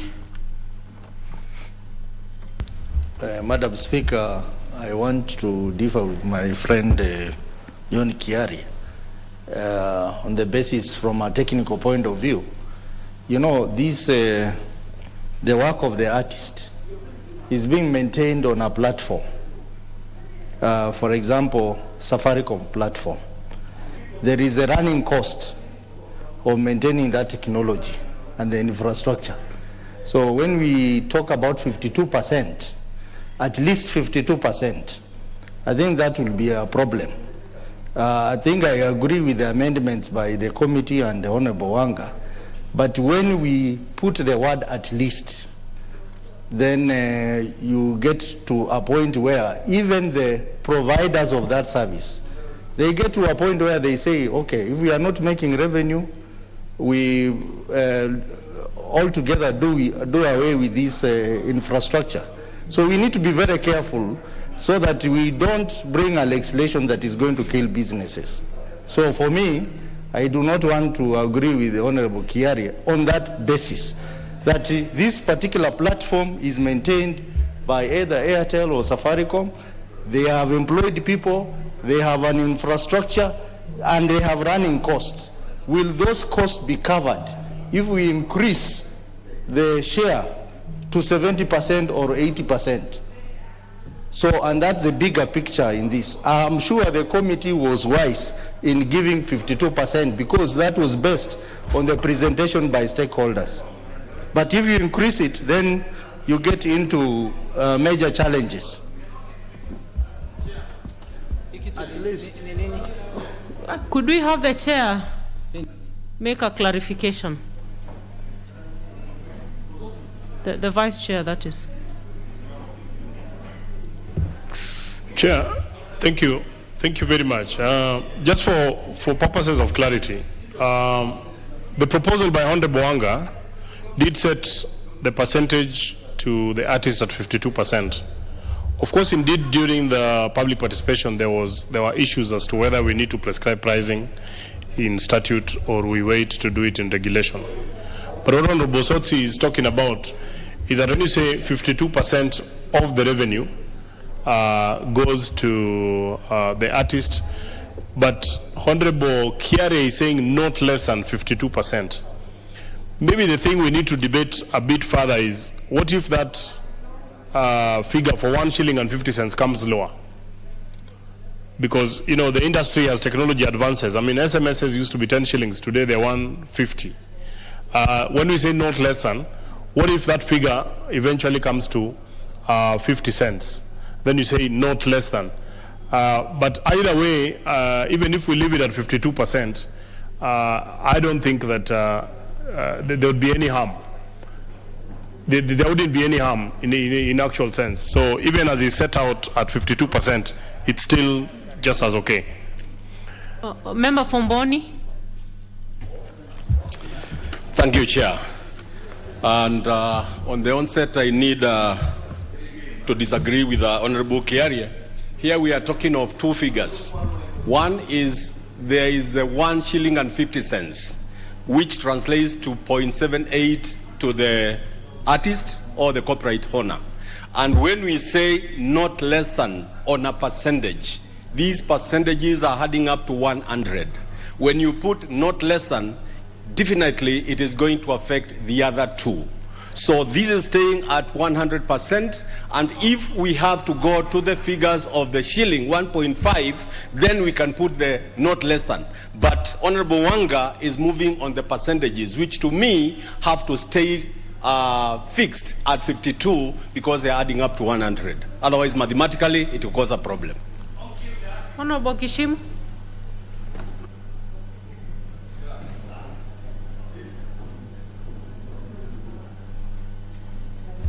Thank you, Madam Chair. I think the percentages that have been given in the amendments were based on the current circumstances after the committee probably engaged all the stakeholders. But these circumstances are bound to change, Madam Chair. And we cannot limit the artist to whatever has been agreed at this particular time. Even if the other figures will be affected. Some of these are big wigs like service providers like Safaricom. We should be mindful of the person who is also giving them business to negotiate for more. That is why I'm here, Chair, to support that amendment by Honorable Kiarie, and the artists should be the biggest beneficiaries in all this deal.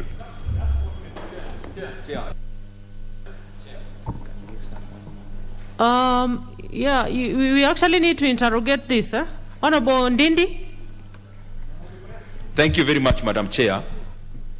I rise to support the amendment by Honorable KJ because, Madam Chair, platform businesses across and tech businesses are subject to something called scale. The more scalable it is, the more profitable it is. And they are subject to something we call increasing returns. That the more you have in terms of the clientele, the more you have in terms of scale, the more the margin becomes larger. And therefore, the product here we are selling is the product given about by the artist. That is the product. The platform is the one especially owned by the tech companies. Therefore, the more artists we have, that is the scale I'm talking about, the more products we have on their platforms, the more profitable it is. Because some of the costs that are associated with a platform does not change or do not change because there is more products on the platform. And that is how now the margin becomes larger. And therefore, Madam Speaker, to protect our artists and to be real on the what kind of business we are talking about, Madam Speaker, to put less than is better. The other side, Madam Speaker, in terms of arguing the case of tech, commodity business like agriculture are subject to something we call decreasing returns. The more you go about the business, or for you to produce the next product, you spend more cost than the previous. But on the platform business, the more you have, the next product that you produce on the platform costs less, Madam Speaker, because most of the costs are static. When you talk about Safaricom, their masts are the same, Madam Speaker. Their CEO is the same. Their employees are more or less the same. And And therefore, the more you increase on the platform does not actually affect their costs in terms of rising. And therefore, Madam Speaker, not putting a static figure is better than putting a moving figure, because scale means more margin. More margin then, Madam Speaker, should be shared among who? Do we leave the entire margin to the platform owner, or that can be distributed so that it is passed actually the talent beneath for them to actually increase more business? I hope I'm making sense. I support. Honorable members, and I think I'll refer, the member from Boni has raised an issue which the mover of the amendment, Honorable Kiarie, you need to internalize. And then it's with regards to the percentages, because if we say not less than 52, they go beyond 100%. No, Madam. So, Honorable Kiarie, let's give Honorable Kiarie to make all of us understand. Thank you very much, Madam Speaker. And I need to reiterate this again, that the artists and copyright holders, after we pass this bill, will have to go back and negotiate contracts. Contracts that carry copyright matters are negotiated, Madam Speaker. What I am attempting to do is give enough leeway for the artists as they go to negotiate to have enough maneuver space within what we are providing. Madam Speaker, remember again, we are putting this in a substantive law, the Mother Act, the copyright law. And we go into a law and put static figures, not even static, an absolute figure, Madam Speaker. And a good example was given by the Honorable Sankok. When it comes to division of revenue, there is a reason why it is put at not less than. When you move the variables, and for example, it is decided that the negotiation came to 53%. Madam Speaker, that money is negotiated depending on the case that is on the table at that point. So much so that in every negotiation, it will not be the artist losing as it has always been. We want to make sure that we are protecting these vulnerable artists against the big telcos that run these platforms, Madam Speaker. And you being a lawyer, Madam Speaker, I know you have worked on contract law, that whenever you are dealing with two parties, your business as the person making the law is to protect the weaker party. In this case, the weaker party is actually the copyright holder who needs protection from some organizations, some of which are multinationals, Madam Speaker, so that even if there will be a negotiation that goes beyond 52%, Madam Speaker, within the variables that add up to 100%, it can be moved around. And again, Madam Speaker, my attempt at not less than is not to increase. I wish the Honorable Nyamita and the Honorable Kivas would hear this, that putting not less than does not mean that you're increasing the amount of 52%. You're actually just giving more maneuver space for the artists as they go to negotiate their copyright dues. Allow me to give the whip, Honorable Wangwe, and then maybe Chair, I see people still have a lot of interest in it. Thank you, Honorable Speaker. And Honorable members, please note that we are not debating. We are in committee. So please just be straight to the point so that we can have other people ventilate on it. I wish to support the amendment by Honorable Kiarie. The reason being, Honorable Speaker, as it is today, this suggestion of 52 is not there. We are beginning from 0, and we have already negotiated 52 in the bill. Therefore, meaning, Honorable Speaker, if we make a suggestion that not less than, it means the baseline is going to be 52. And we are allowing room for the platform holders vis-a-vis the artists to negotiate for anything more if it's available. What we are simply doing, we are cushioning the artists not to suffer returns on their investment. Thank you, Honorable Speaker. Honorable Mabonga.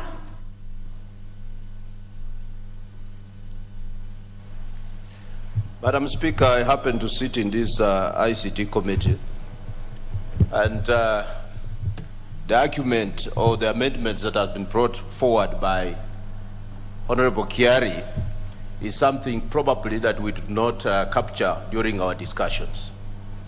And to me, listening to the Honorable Member, this is something that we need to support.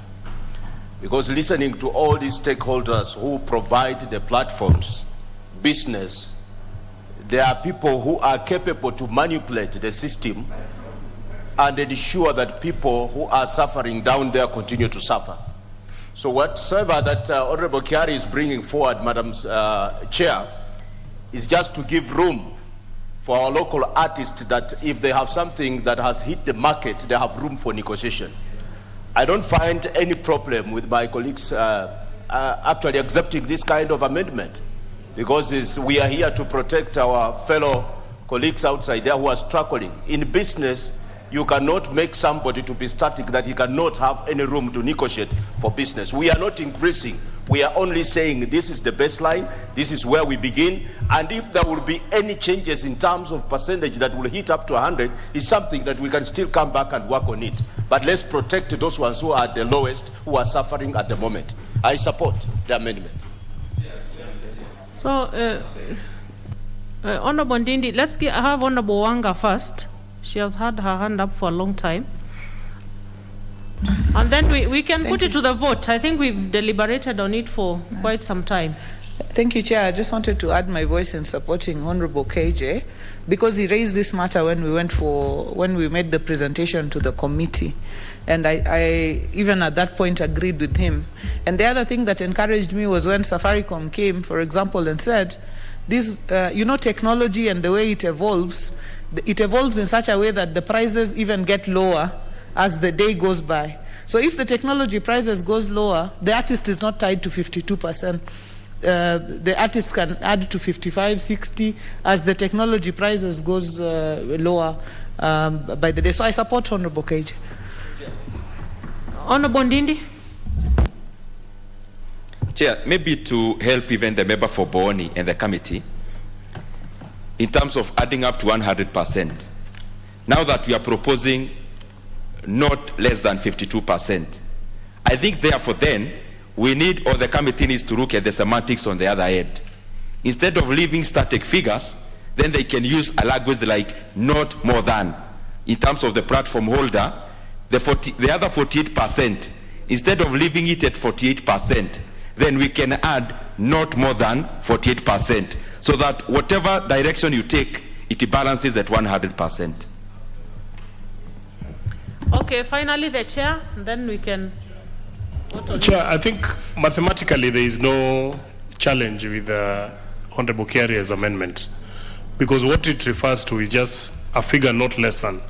And it only allows that then that figure is the one that can be able to move from one point to the others, but whereas the others will remain static. Number two is that the figures we are talking about are net of taxes. So should we have a variation in taxes in subsequent finance bills or any other legislation that comes up across, these are not going to be affected because it's net of taxes. So I think we can, just so that we can move, we can put it to question and we can carry it. We support Honorable Kiari. Honorable members, allow me to put the question, which is that clause 3 be further amended as proposed by the Honorable John Kiari. Will as many as of that opinion say aye? Aye. Will as many as of a contrary opinion say nay? The ayes have it. Now let's have the chair moving the other further amendment. Thank you, Chair. I wish to move a further amendment to clause 3 by just inserting that the telecommunication operator shall directly remit to the artist or owner of the copyright the ringback tone, the net revenue share allocated to them as specified in subsection 1. Honorable Chair, during the submissions, one of the things that actually came up is that the artists were struggling to get their payments in time. And sometimes, because there is an intermediary party, you find that the payment comes from the telecommunication provider, it goes to the CSP, and sometimes the CSP does not remit the money to the artist in good time. In fact, one of the artists raised the issue and said that they hadn't received their payment for about 8 months. So what we are providing, and I think the telecommunication provider, Safaricom in this case, were not objected to this one. They said it is okay, because now we have specified the percentages to ensure that the money gets to them because of time value for money, that when they are emitting the money after 30 days, the money that is due to the artist goes to them directly. The one that is due to the CSP or the PRSP, for that matter, then goes to them directly. That's a justification for this additional clause. I propose the question, which is that clause 3 be further amended as proposed by the chair. Honorable Nyasuna. Well, thank you, Honorable Chair. Honorable Chair, I thought the Chair, Honorable Chair, was going to move the other further amendment, which was on the net revenue, or maybe he's going to move that at. We will go to it. You mean the new one? Yes, it's being worked on. Honorable Chair, I'd like to be clear with Honorable Nyamita, because you know the PRSP, Safaricom does not sign direct contracts with the artists. The contracts are between the PRSP and the artist. Yes, we did raise the issue of payment directly, but I just don't want us to put anything in the bill that would jeopardize the operations between or that will give legal fodder to anybody who does not want to remit the monies. So I wanted to beg the Honorable Nyamita that while this is a progressive amendment, we could consider shelving it for now, because I suspect that if Safaricom does not want to oblige to the new terms, they will just move in and say, look, we have no direct relationship with the artist, and this bill is telling us to pay the artist directly, and therefore we are in a quagmire in that sense, and therefore hold back implementation of these very, very important provisions. So I'd like to really request the committee that already what we are doing is not making the corporates happy, because they're happier to have more money. So if you give them any loophole, they're likely to hold back just on the basis of that loophole, which is that they have no direct contract, and nothing in this bill is giving them any direct link with the artist. So I don't know what the committee has to say about that. Chair? Honorable Chair, and I hear Honorable Gladys. However, during the deliberations with the telecoms provider, they were not opposed to this one. In fact, in actual sense, this amendment will help them. You will note that they were being blind to what is happening behind, because then there's been a ping-pong game between the CSPs and the artists, that when Safaricom says they pay on time, and Honorable Chair, we have no reason not to believe them. They pay on time at the end of every 30 days to the CSPs. But the CSPs, and this was actually raised by the artist, that the CSPs have introduced certain things before the payment takes place. They've introduced another platform where they're saying, okay, you need to have a wallet, or we can give you money in advance. Then they become Shylocks in the course of it all. And the artists themselves submitted and said they are okay when the money is being paid to them directly. So in actual sense, Honorable Gladys, this will also go a long way in helping us standardize the contract. Because you remember, one of the things that was there is that we did have about 3 PRSPs during the public participation. 2 of them said that the money they retain is about 8.5%, whereas one artist said that the money he gets is 50% of what has actually been remitted from Safaricom. They did not even know that 40% as Safaricom had alluded. So in their final submission, and we have it on record, Honorable Gladys, so I don't think there's anything to worry. They say their platform allows them to actually remit the money. That should suffice. Honorable Kiarie?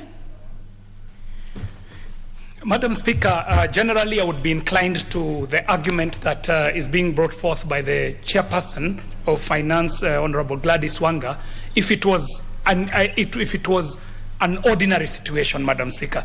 But the situation that brings us here is an extraordinary situation.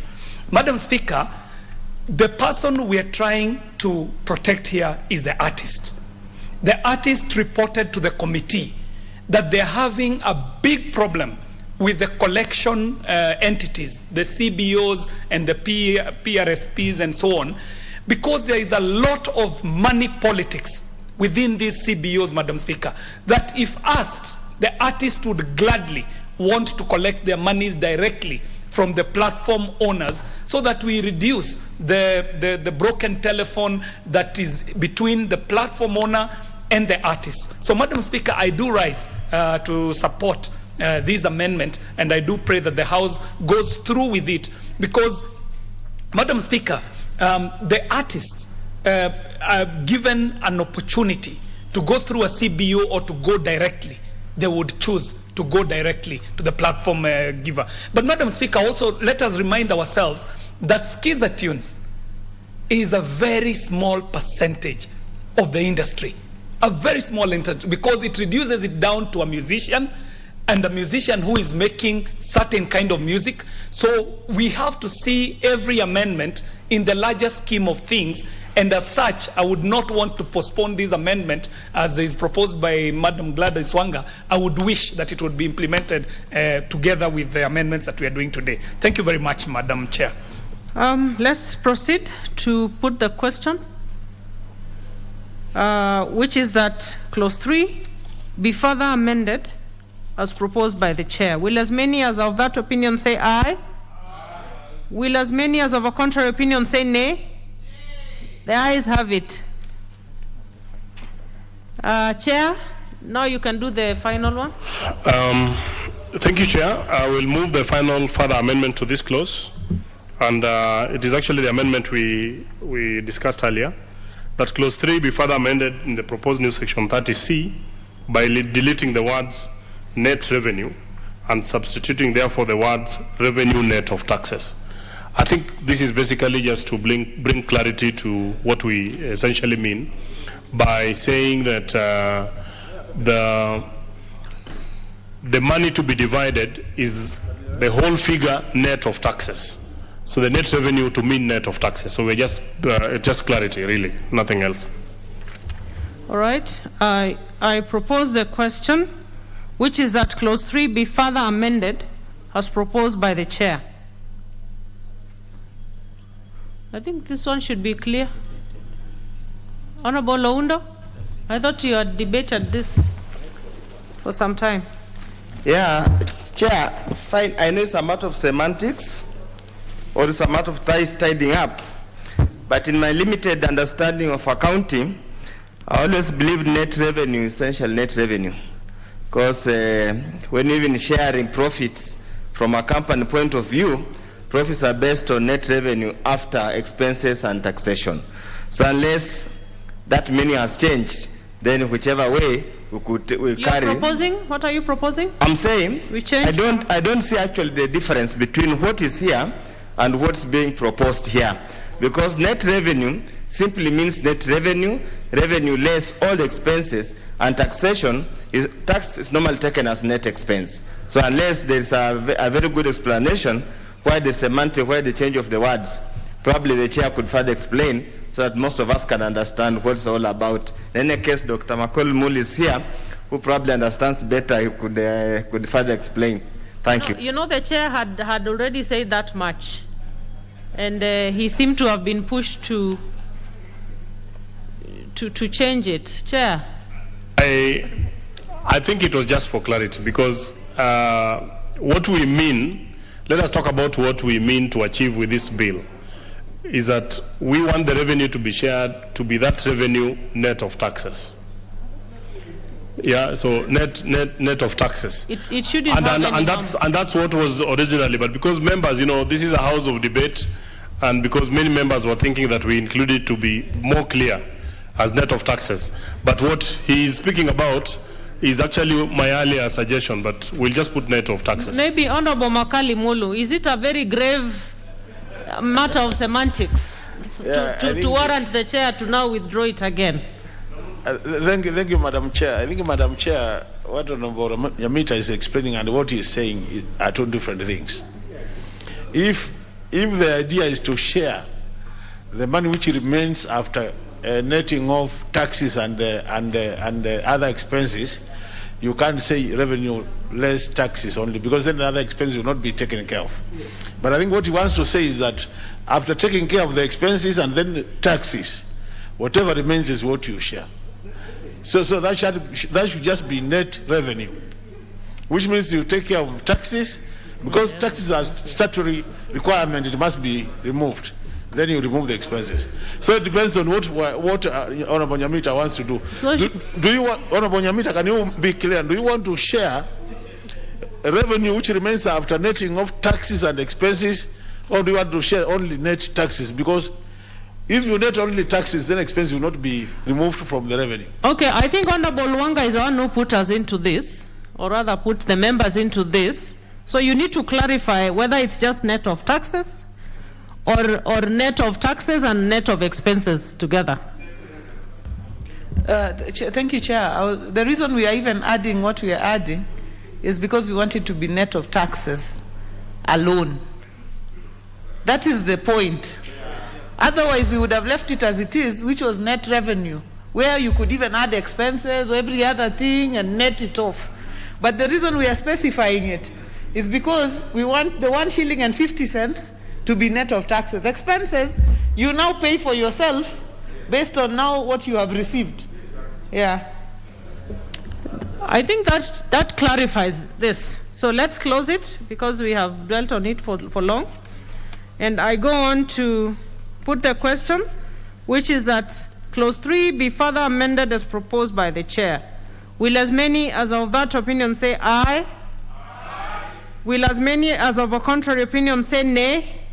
The ayes have it. I go on to put the global question, which is that clause 3 as amended be part of the bill. Will as many as of that opinion say aye? Aye. Will as many as of a contrary opinion say nay? The ayes have it. Clause 4.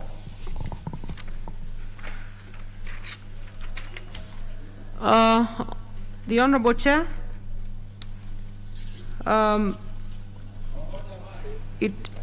is a proposed amendment, so I propose the question, which is that clause 4 be part of the bill. The Chair, you can go ahead to move. Thank you, Chair. I want to propose that clause 4 be part of the bill as stipulated in the order paper. And the proposed amendment seeks to amend clause 4. You need to put it in the right perspective. You are proposing amendment as per the order paper.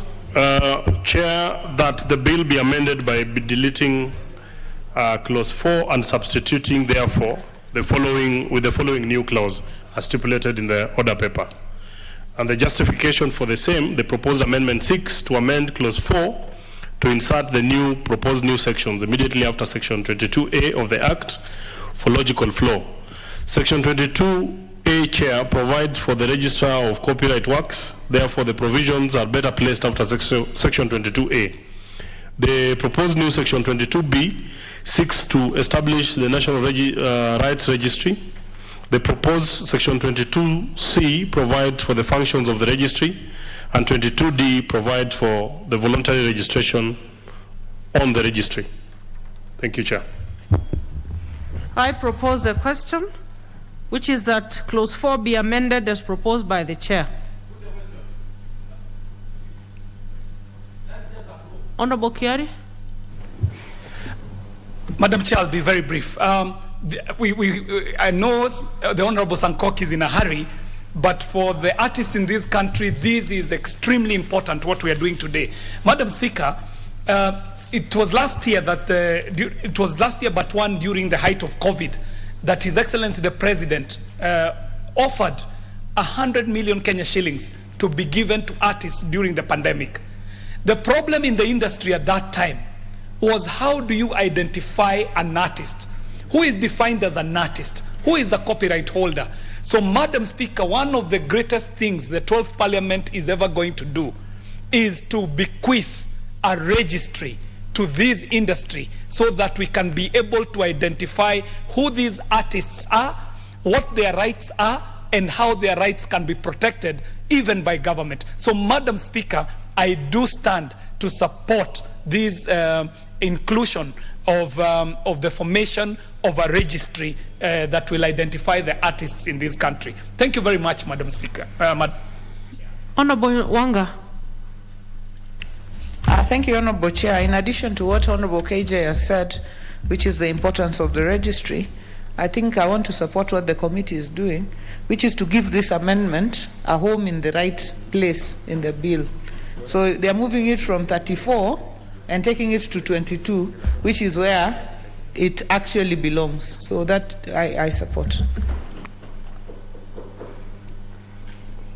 I will go on to put the question, which is that clause 4 be amended as proposed by the chair. Will as many as of that opinion say aye? Aye. Will as many as of a contrary opinion say nay? The ayes have it. I go on to put the question that clause 4 as amended be part of the bill. Will as many as of that opinion say aye? Aye. Will as many as of a contrary opinion say nay? The ayes have it. Clause 5. I propose the question, which is that clause 5 be part of the bill.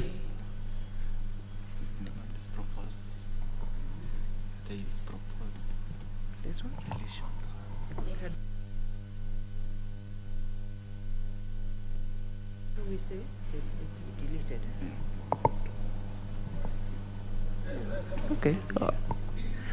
Honorable Chair. Chair, I move that clause 5 of the bill be deleted, and the justification for the same is that the proposed deletions are the proposed deletions first are as follows, Madam Chair.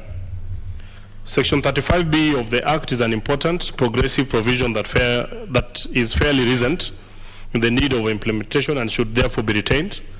Section 35B of the Copyright Act deals with the takedown notices issued to internet service providers, requiring them to remove infringing content. The sponsor of the bill agreed to delete clauses 5, 6, 7 of the bill, noting that the proposed repeal of Section 35B, Section 35C, 35D of the Copyright Act will negate the main object of this bill. Chair, during the presentations, other than the withdrawal by the chair, she also did report to the committee that these proposed amendments were not originally hers and had actually been proposed by another member, but in the interest of procedures in this House, they both agreed to amalgamate them into one bill. And because this was really to improve the welfare of the artists, this particular one was actually giving with the right and taking it to the left. So she agreed to drop that part of the bill. Thank you. I propose the question, which is that clause 5 be deleted as proposed by the chair. Honorable Wanga. Thank you, Honorable Chair. And just as has been said by the chair, for the record, I would like to state that as I committed in the committee, and they have moved to drop these amendments. These amendments were not originally part of my proposals, which were to create the national registry and to increase the skiza tunes. But because of the processes and procedures, the former chair of the ICT committee, Honorable Kisang, was carrying these amendments. So we agreed that we could carry them on my bill, and he said that they were due to alignment with court procedures. So, Honorable Chair, I want to state for the record that these amendments are not progressive. They are retrogressive, and therefore we cannot carry them in a bill that is meant to protect artists. Because if you remove the takedown agreements, then now you are not helping the artists anymore. So we cannot have them in the bill. So I dropped them, and I'm supporting the committee in deleting those provisions. Honorable Sankok. I'm a very happy man today, and Honorable Gladys Wanga, and no wonder you'll become the governor of Homa Bay. This is why Eric Omondi was locked in in a cage here around Parliament Building. And I had the key. And I went to open him up and release, because Honorable Gladys Wanga Nyasukuta had promised that this one will be deleted because, Nyasuna, because we cannot give the artist from the right hand and take from the left hand. And today, I think Honorable Gladys Wanga have done great service to the artist. Honorable Speaker, we need to protect against piracy and pornography. And by deleting this one, Honorable Speaker, we will have cured and even protect ourselves from terrorism, Honorable Speaker. So, Honorable Speaker, by deleting clause 5, we have really done a lot of service to our artists. And wherever Eric Omondi is and other artists are very happy, Honorable Speaker. And Honorable Gladys Wanga, I'm sure we are all supporting you on this, and we really thank the committee for doing this. Thank you very much. I support. Honorable Gishimu. Sorry. Thank you, Chair. I also support the Chair, because this is an amendment that had been passed under the Copyright Act. And instead of having a progressive law in terms of protecting the interests of the artist, this particular amendment was taking it away. So I think it's a good one. We should retain it and move forward to protect and take care of the welfare and interests of the artist. Thank you. Honorable Oundo. Thank you. Chair, I also support the amendments proposed by the committee and supported by the sponsor of the bill. Essentially, Honorable Speaker, in this country where plagiarism carries the day, there must be a way when we can put to account anybody who infringes on personal rights or something like that. Honorable Speaker, you have had quite a number of some of these, even some musicians themselves. They copy shamelessly others' musicians' tunes and try to make them their own. Honorable Speaker, many times you will go for these one-man guitars. They copy and plagiarize other artists' works. So we must find a way they not earn any income from such plagiarism. Thank you, Chair. Honorable Kiari. Thank you very much, Madam Chair. And I'm a happy man today. Let me thank the committee profusely. Let me thank the Honorable Gladys Wanga profusely. Anyone who's been attentive, they have seen the hue and cry in the industry for the last few weeks after the Honorable Gladys Wanga proposed to do away with Section 35. Madam Speaker, Section 35 of the Copyright Bill is actually a big win that was made by this House in 2018 when we were amending the copyright law.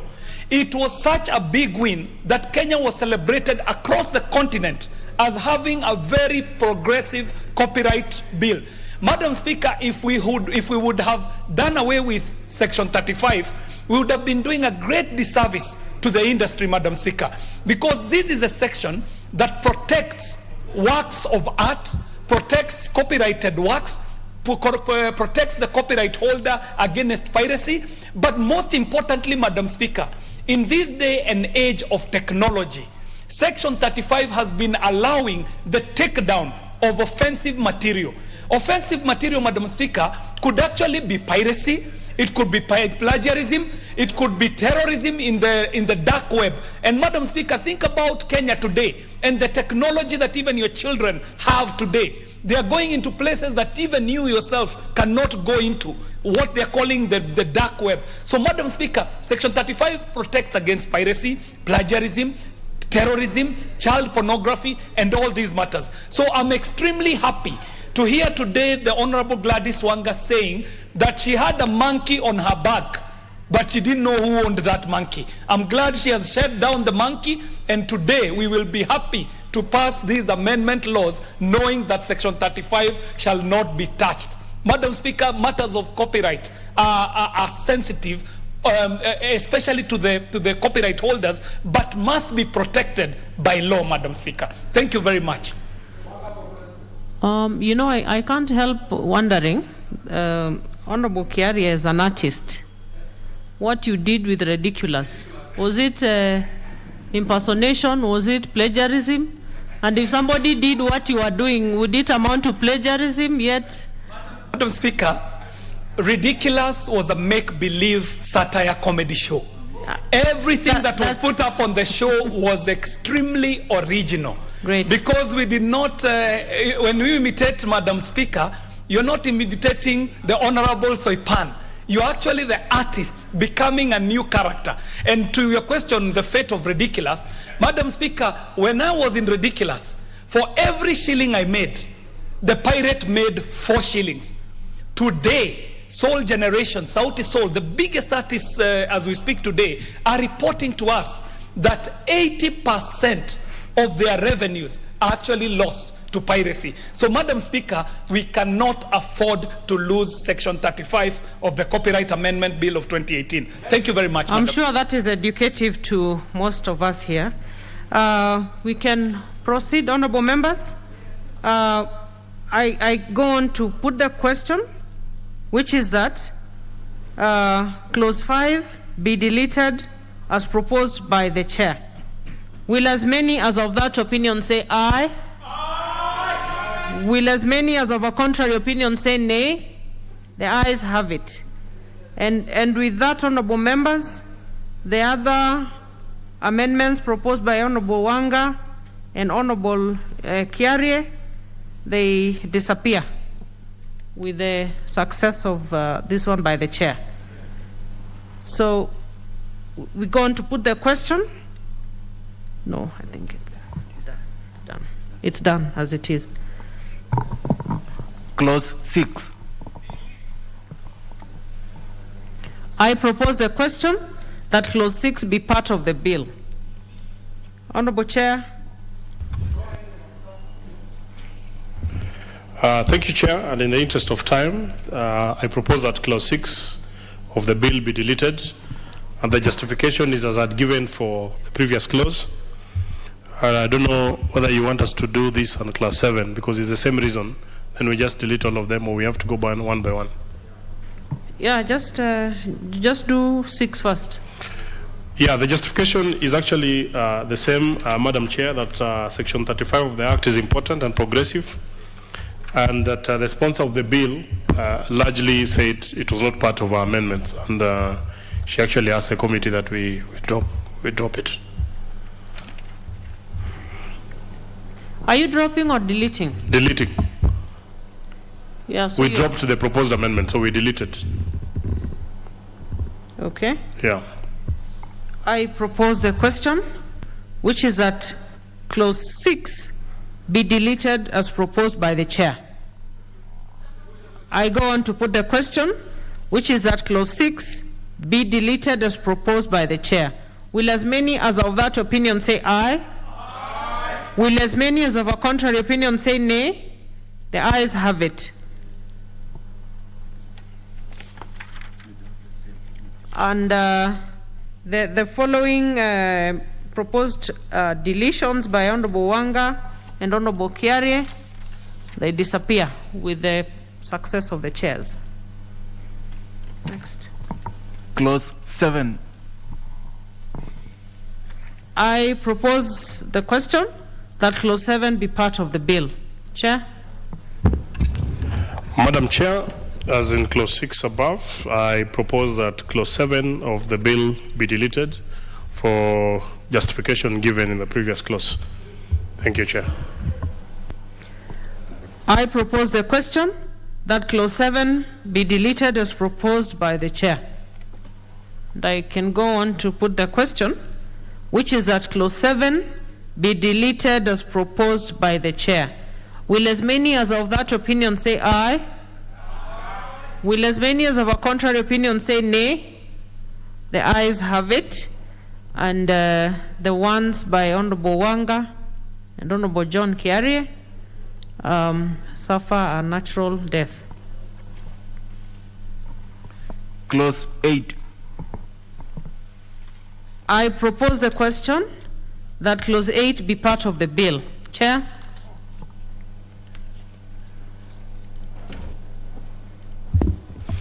Madam Chair, I wish to propose that the bill be amended by deleting clause 8 and substituting therefore the following new clause as stipulated in the order paper.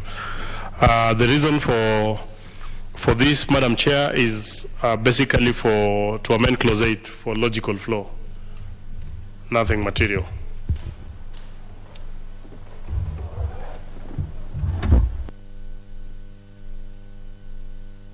Have you finished, Chair? Okay. I propose a question that clause 8 be amended as proposed by the Chair. Honorable Wanga.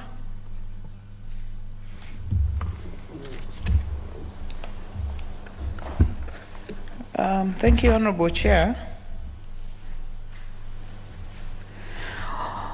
Honorable Chair, I see a difference between what is being proposed and what is on the bill, because the bill speaks to the Cabinet Secretary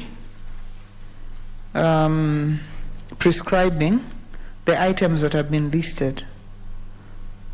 But the new subsection, or is it already up there saying the Cabinet Secretary shall prescribe and then just adding 4A, 4B, 4C, and 4D? Probably that's the case. I support.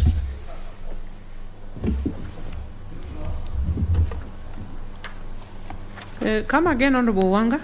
Are you okay? Yes. I've seen where they're coming from, because this was a totally new area, but what they're doing is including it in an existing paragraph and starting from number 4, A, B, C, and D. So that's understood. Okay. I put the question, which is that clause 8 be amended as proposed by the Chair. Will as many as of that opinion say aye? Aye. Will as many as of a contrary opinion say nay? The ayes have it. And I go on to put the question that clause 8 as amended be part of the bill. Will as many as of that opinion say aye? Aye. Will as many as of a contrary opinion say nay? The ayes have it. Clause 2. I propose the question that clause 2 be part of the bill. Chairperson?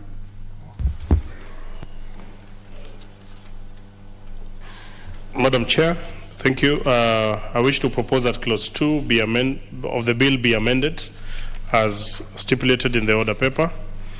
And the justification, the proposed amendment seeks to make a correct cross-reference to the provision seeking to establish the National Rights Registry arising from the proposed amendment to clause 4 of the bill. Further, it corrects the typographical errors and provides for a definition of artist and premium rate service providers as have been used in clause 3 of the bill. So it's really just for the hygiene.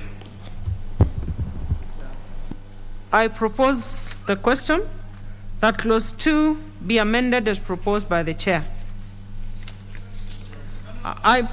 Honorable Kiaria?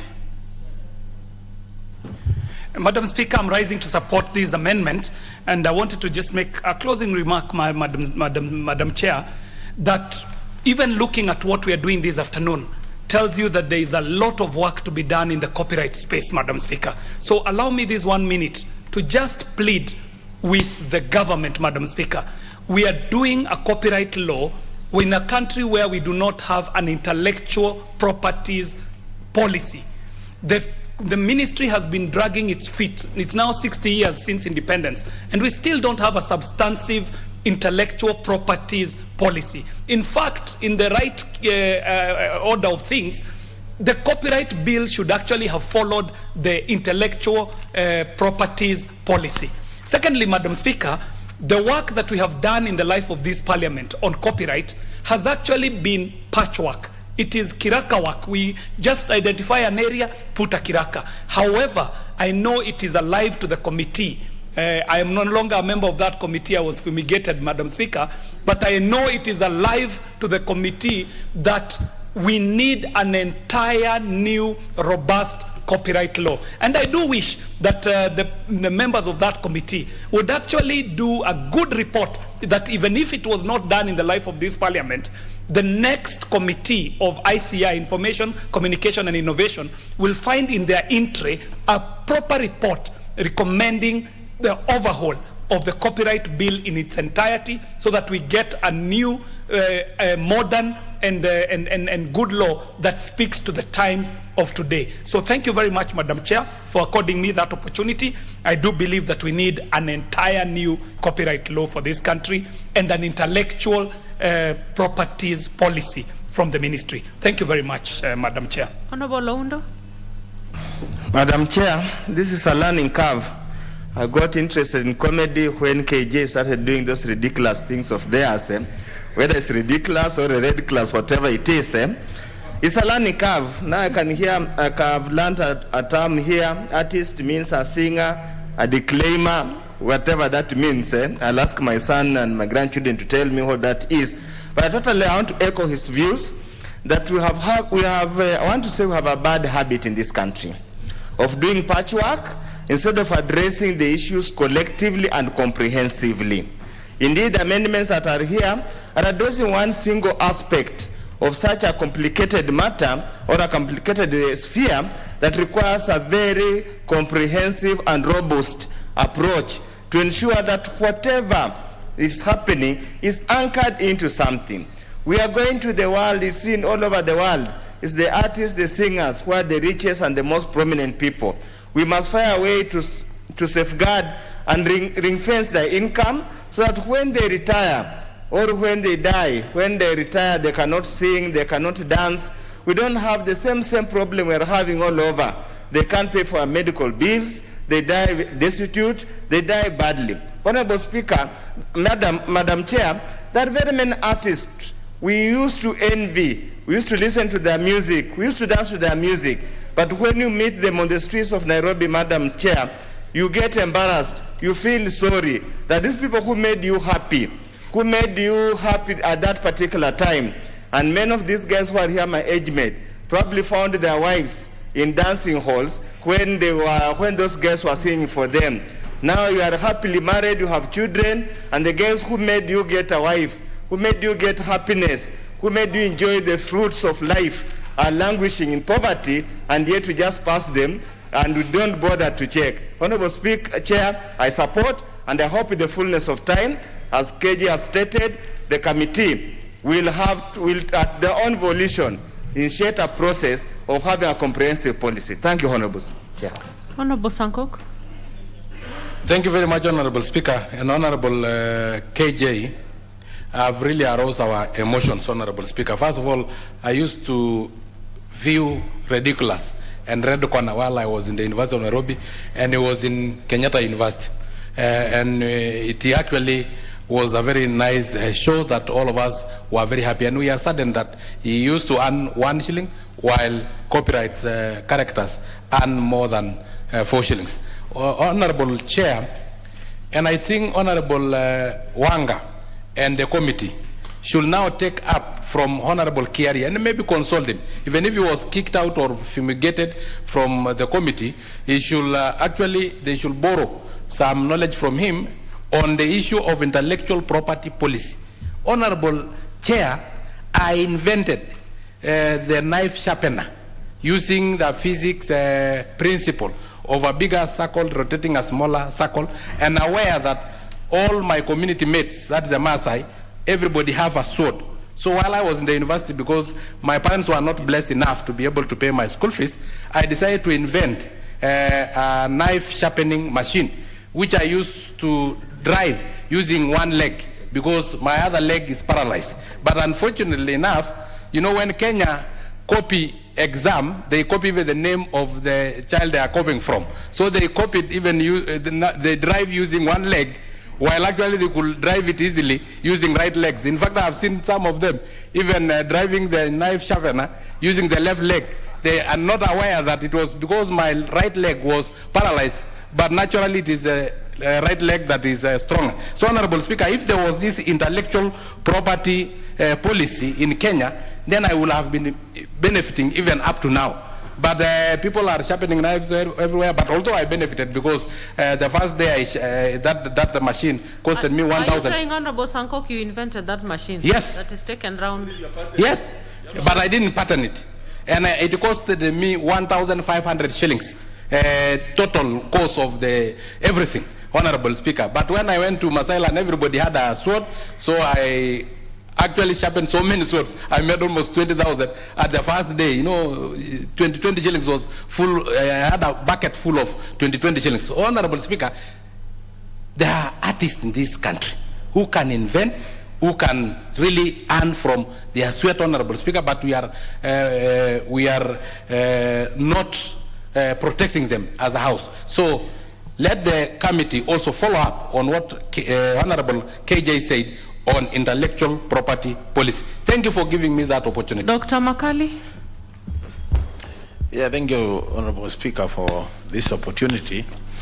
Honorable Speakers, I join my colleagues to celebrate these amendments, hoping that they'll become law. I think what we need to note, and KJ should listen to me on this. You know, the space where these artists operate, most of them are celebrities. And the space they operate is like what we call Mombasa Raha. I think it's important, KJ, since you seem to be very keen on this, and I want to thank you, that you also put a bit of training to some of these guys. You know, when they are active, they forget that they will hedge so that they can perform whatever they do. And most of them just kick up their resources up and down. So when they retire, they get what Dr. Udo is saying. You meet them in the streets, they are miserable. So I think we also need to do a bit of capacity building so that when they are at their peak, then we train them on investment opportunities and we train on simple bookkeeping so that they can make money which will then sustain them when they're no longer active in those areas they operate. Thank you, Honorable Speaker.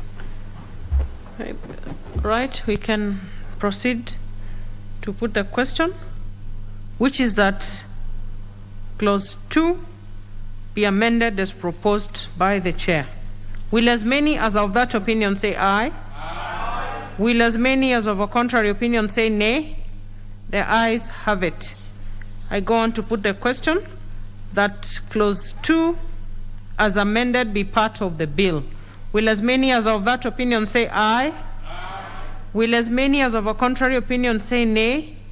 The ayes have it. Title. I propose the question that the title be the title of the bill.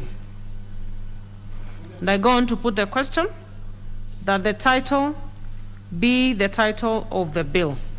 Will as many as of that opinion say aye? Aye. Will as many as of a contrary opinion say nay? The ayes have it. Clause 1.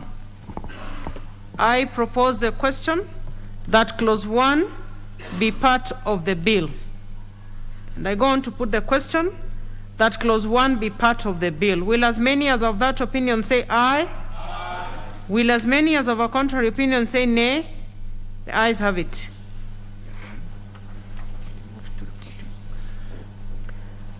I now call upon the mover to move reporting.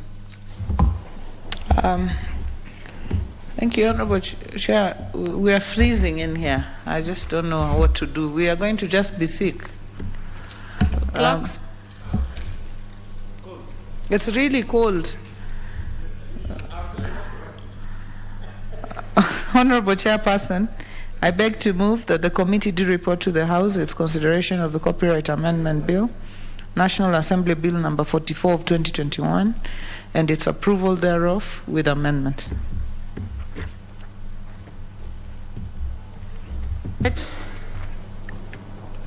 I go on to put the question for reporting, which is that the committee do report to the House its consideration of the Copyright Amendment Bill, National Assembly Bill number 44 of 2021, and its approval thereof with amendments. Will as many as of that opinion say aye? Aye. Will as many as of a contrary opinion say nay? The ayes have it.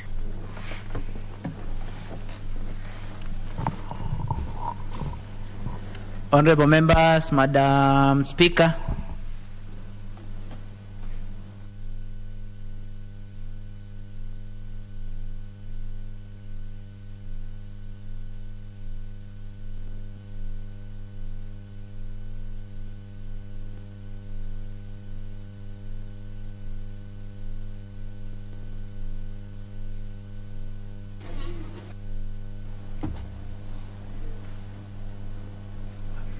I call upon the chair to report to the House. Thank you, Honorable Speaker. Honorable Speaker, I beg to report that the Committee of the Whole House has considered the Copyright Amendment Bill, National Assembly Bill number 44 of 2021, and approved the same with amendments. The mover to move agreement with the report. Honorable Speaker, I beg to move that the House do agree with the committee in the said report, and I ask Honorable Geshimo to second the motion for agreement with the report of Committee of the Whole House. Honorable Geshimo. Madam Speaker, I do second.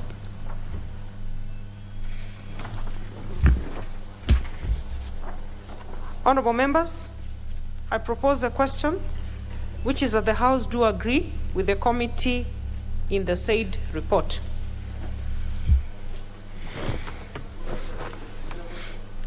All right, we will defer the putting of the question until we are properly constituted.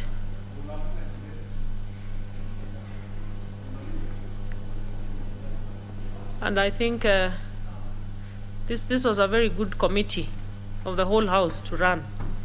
It's been a while since we had such harmony and cohesion in committees of the whole House. So members, very well done.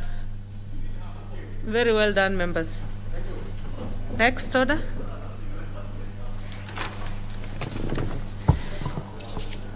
Order number 10, the Coffee Bill, Senate Bill number 22 of 2020, second reading.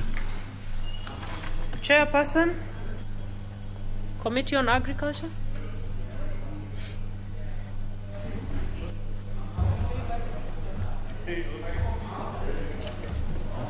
Thank you, Madam Speaker. I beg to move that the Coffee Bill 2020, Senate Bill number 22 of 2020, be now read a second time. By way of introducing, can I proceed? Yes, Chair. Oh, Proceed. thank you. Madam Speaker, the Coffee Bill 2020, Senate Bill number 22 of 2020, sponsored by Senator Njiru Ndwiga, Chairperson of the Senate Committee of Agriculture, Livestock and Fisheries, was passed by the Senate with amendments on 5th. Honorable Sanko, what's out of order?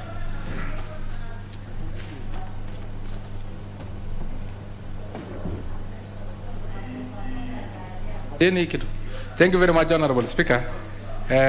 Looking at the House, we are not properly constituted to transact any business. I think this guy should be chucked out of this House. Are you raising the question of quorum or? Yeah, I'm saying we are not properly constituted, so we don't have quorum in this House, so we cannot transact any business. Which standing order?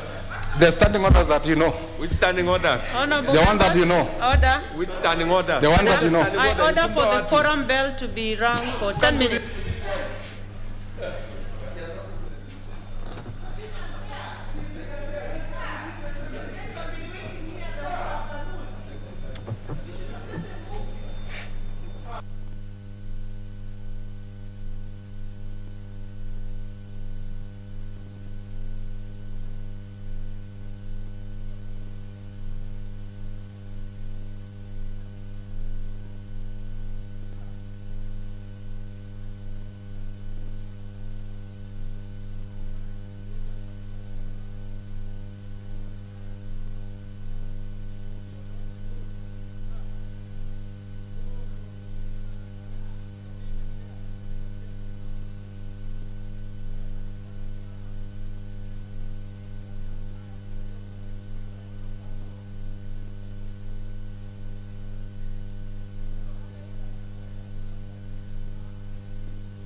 Oh yeah, that's what, yeah.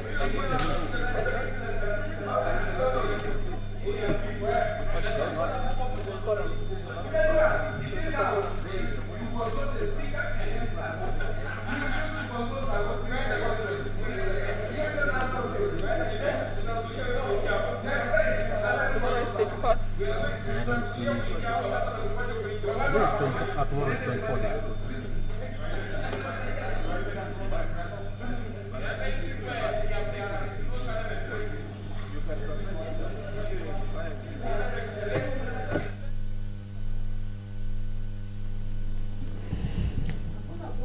Honorable Soipan Tuya, currently overseeing the business of the House at the moment, has just directed for the quorum bell to be rung for more members to get into the chamber.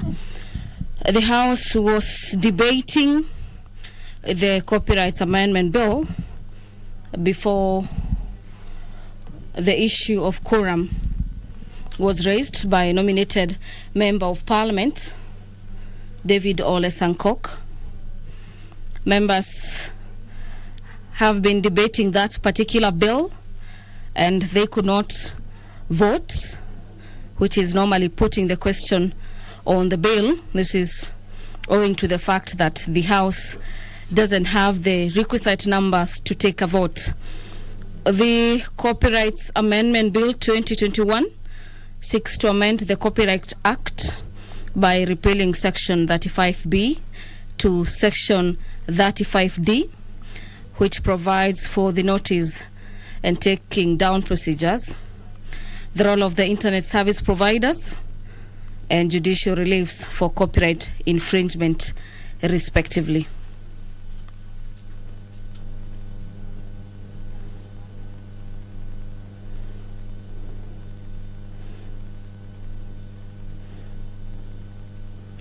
This has been a session where members of Parliament at the committee stage have been making their input into regards the Copyright Amendment Bill 2021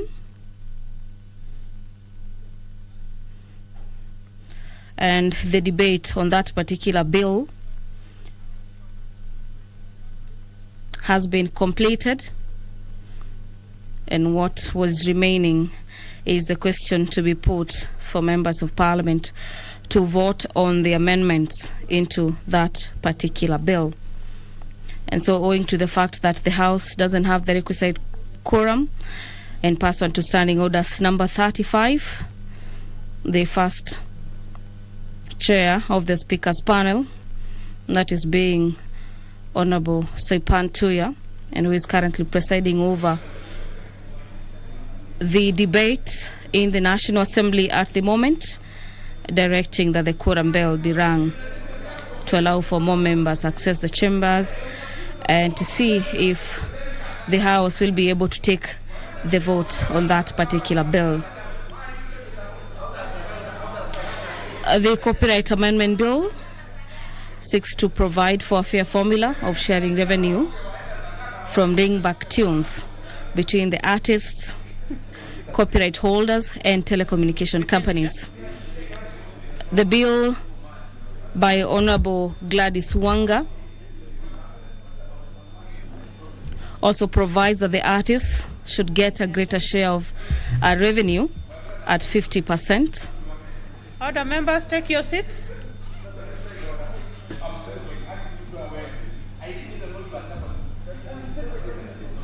Take your seats.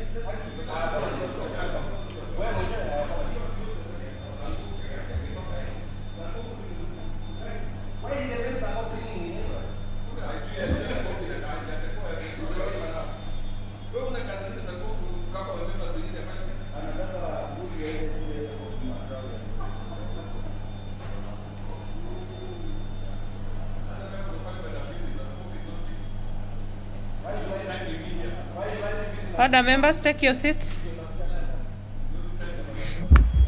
Honorable members, unfortunately we cannot proceed because of the constitution of the House.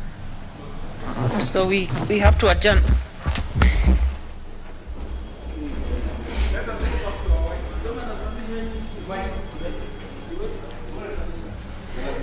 Honorable members, the time being 5:17 p.m., this House stands adjourned until Thursday, 24th February 2022 at 2:30 p.m.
The line. Jenny's my best friend. My parents treat her as their daughter. How could you be so cruel to us? My first love and my one and only love. Why are you so mean? Stop being so demanding. Wow. This must be too good to be true for you. I've told you before. I will never allow you to take my position. Things didn't work out between us, so let's just let it go. Let's break up peacefully.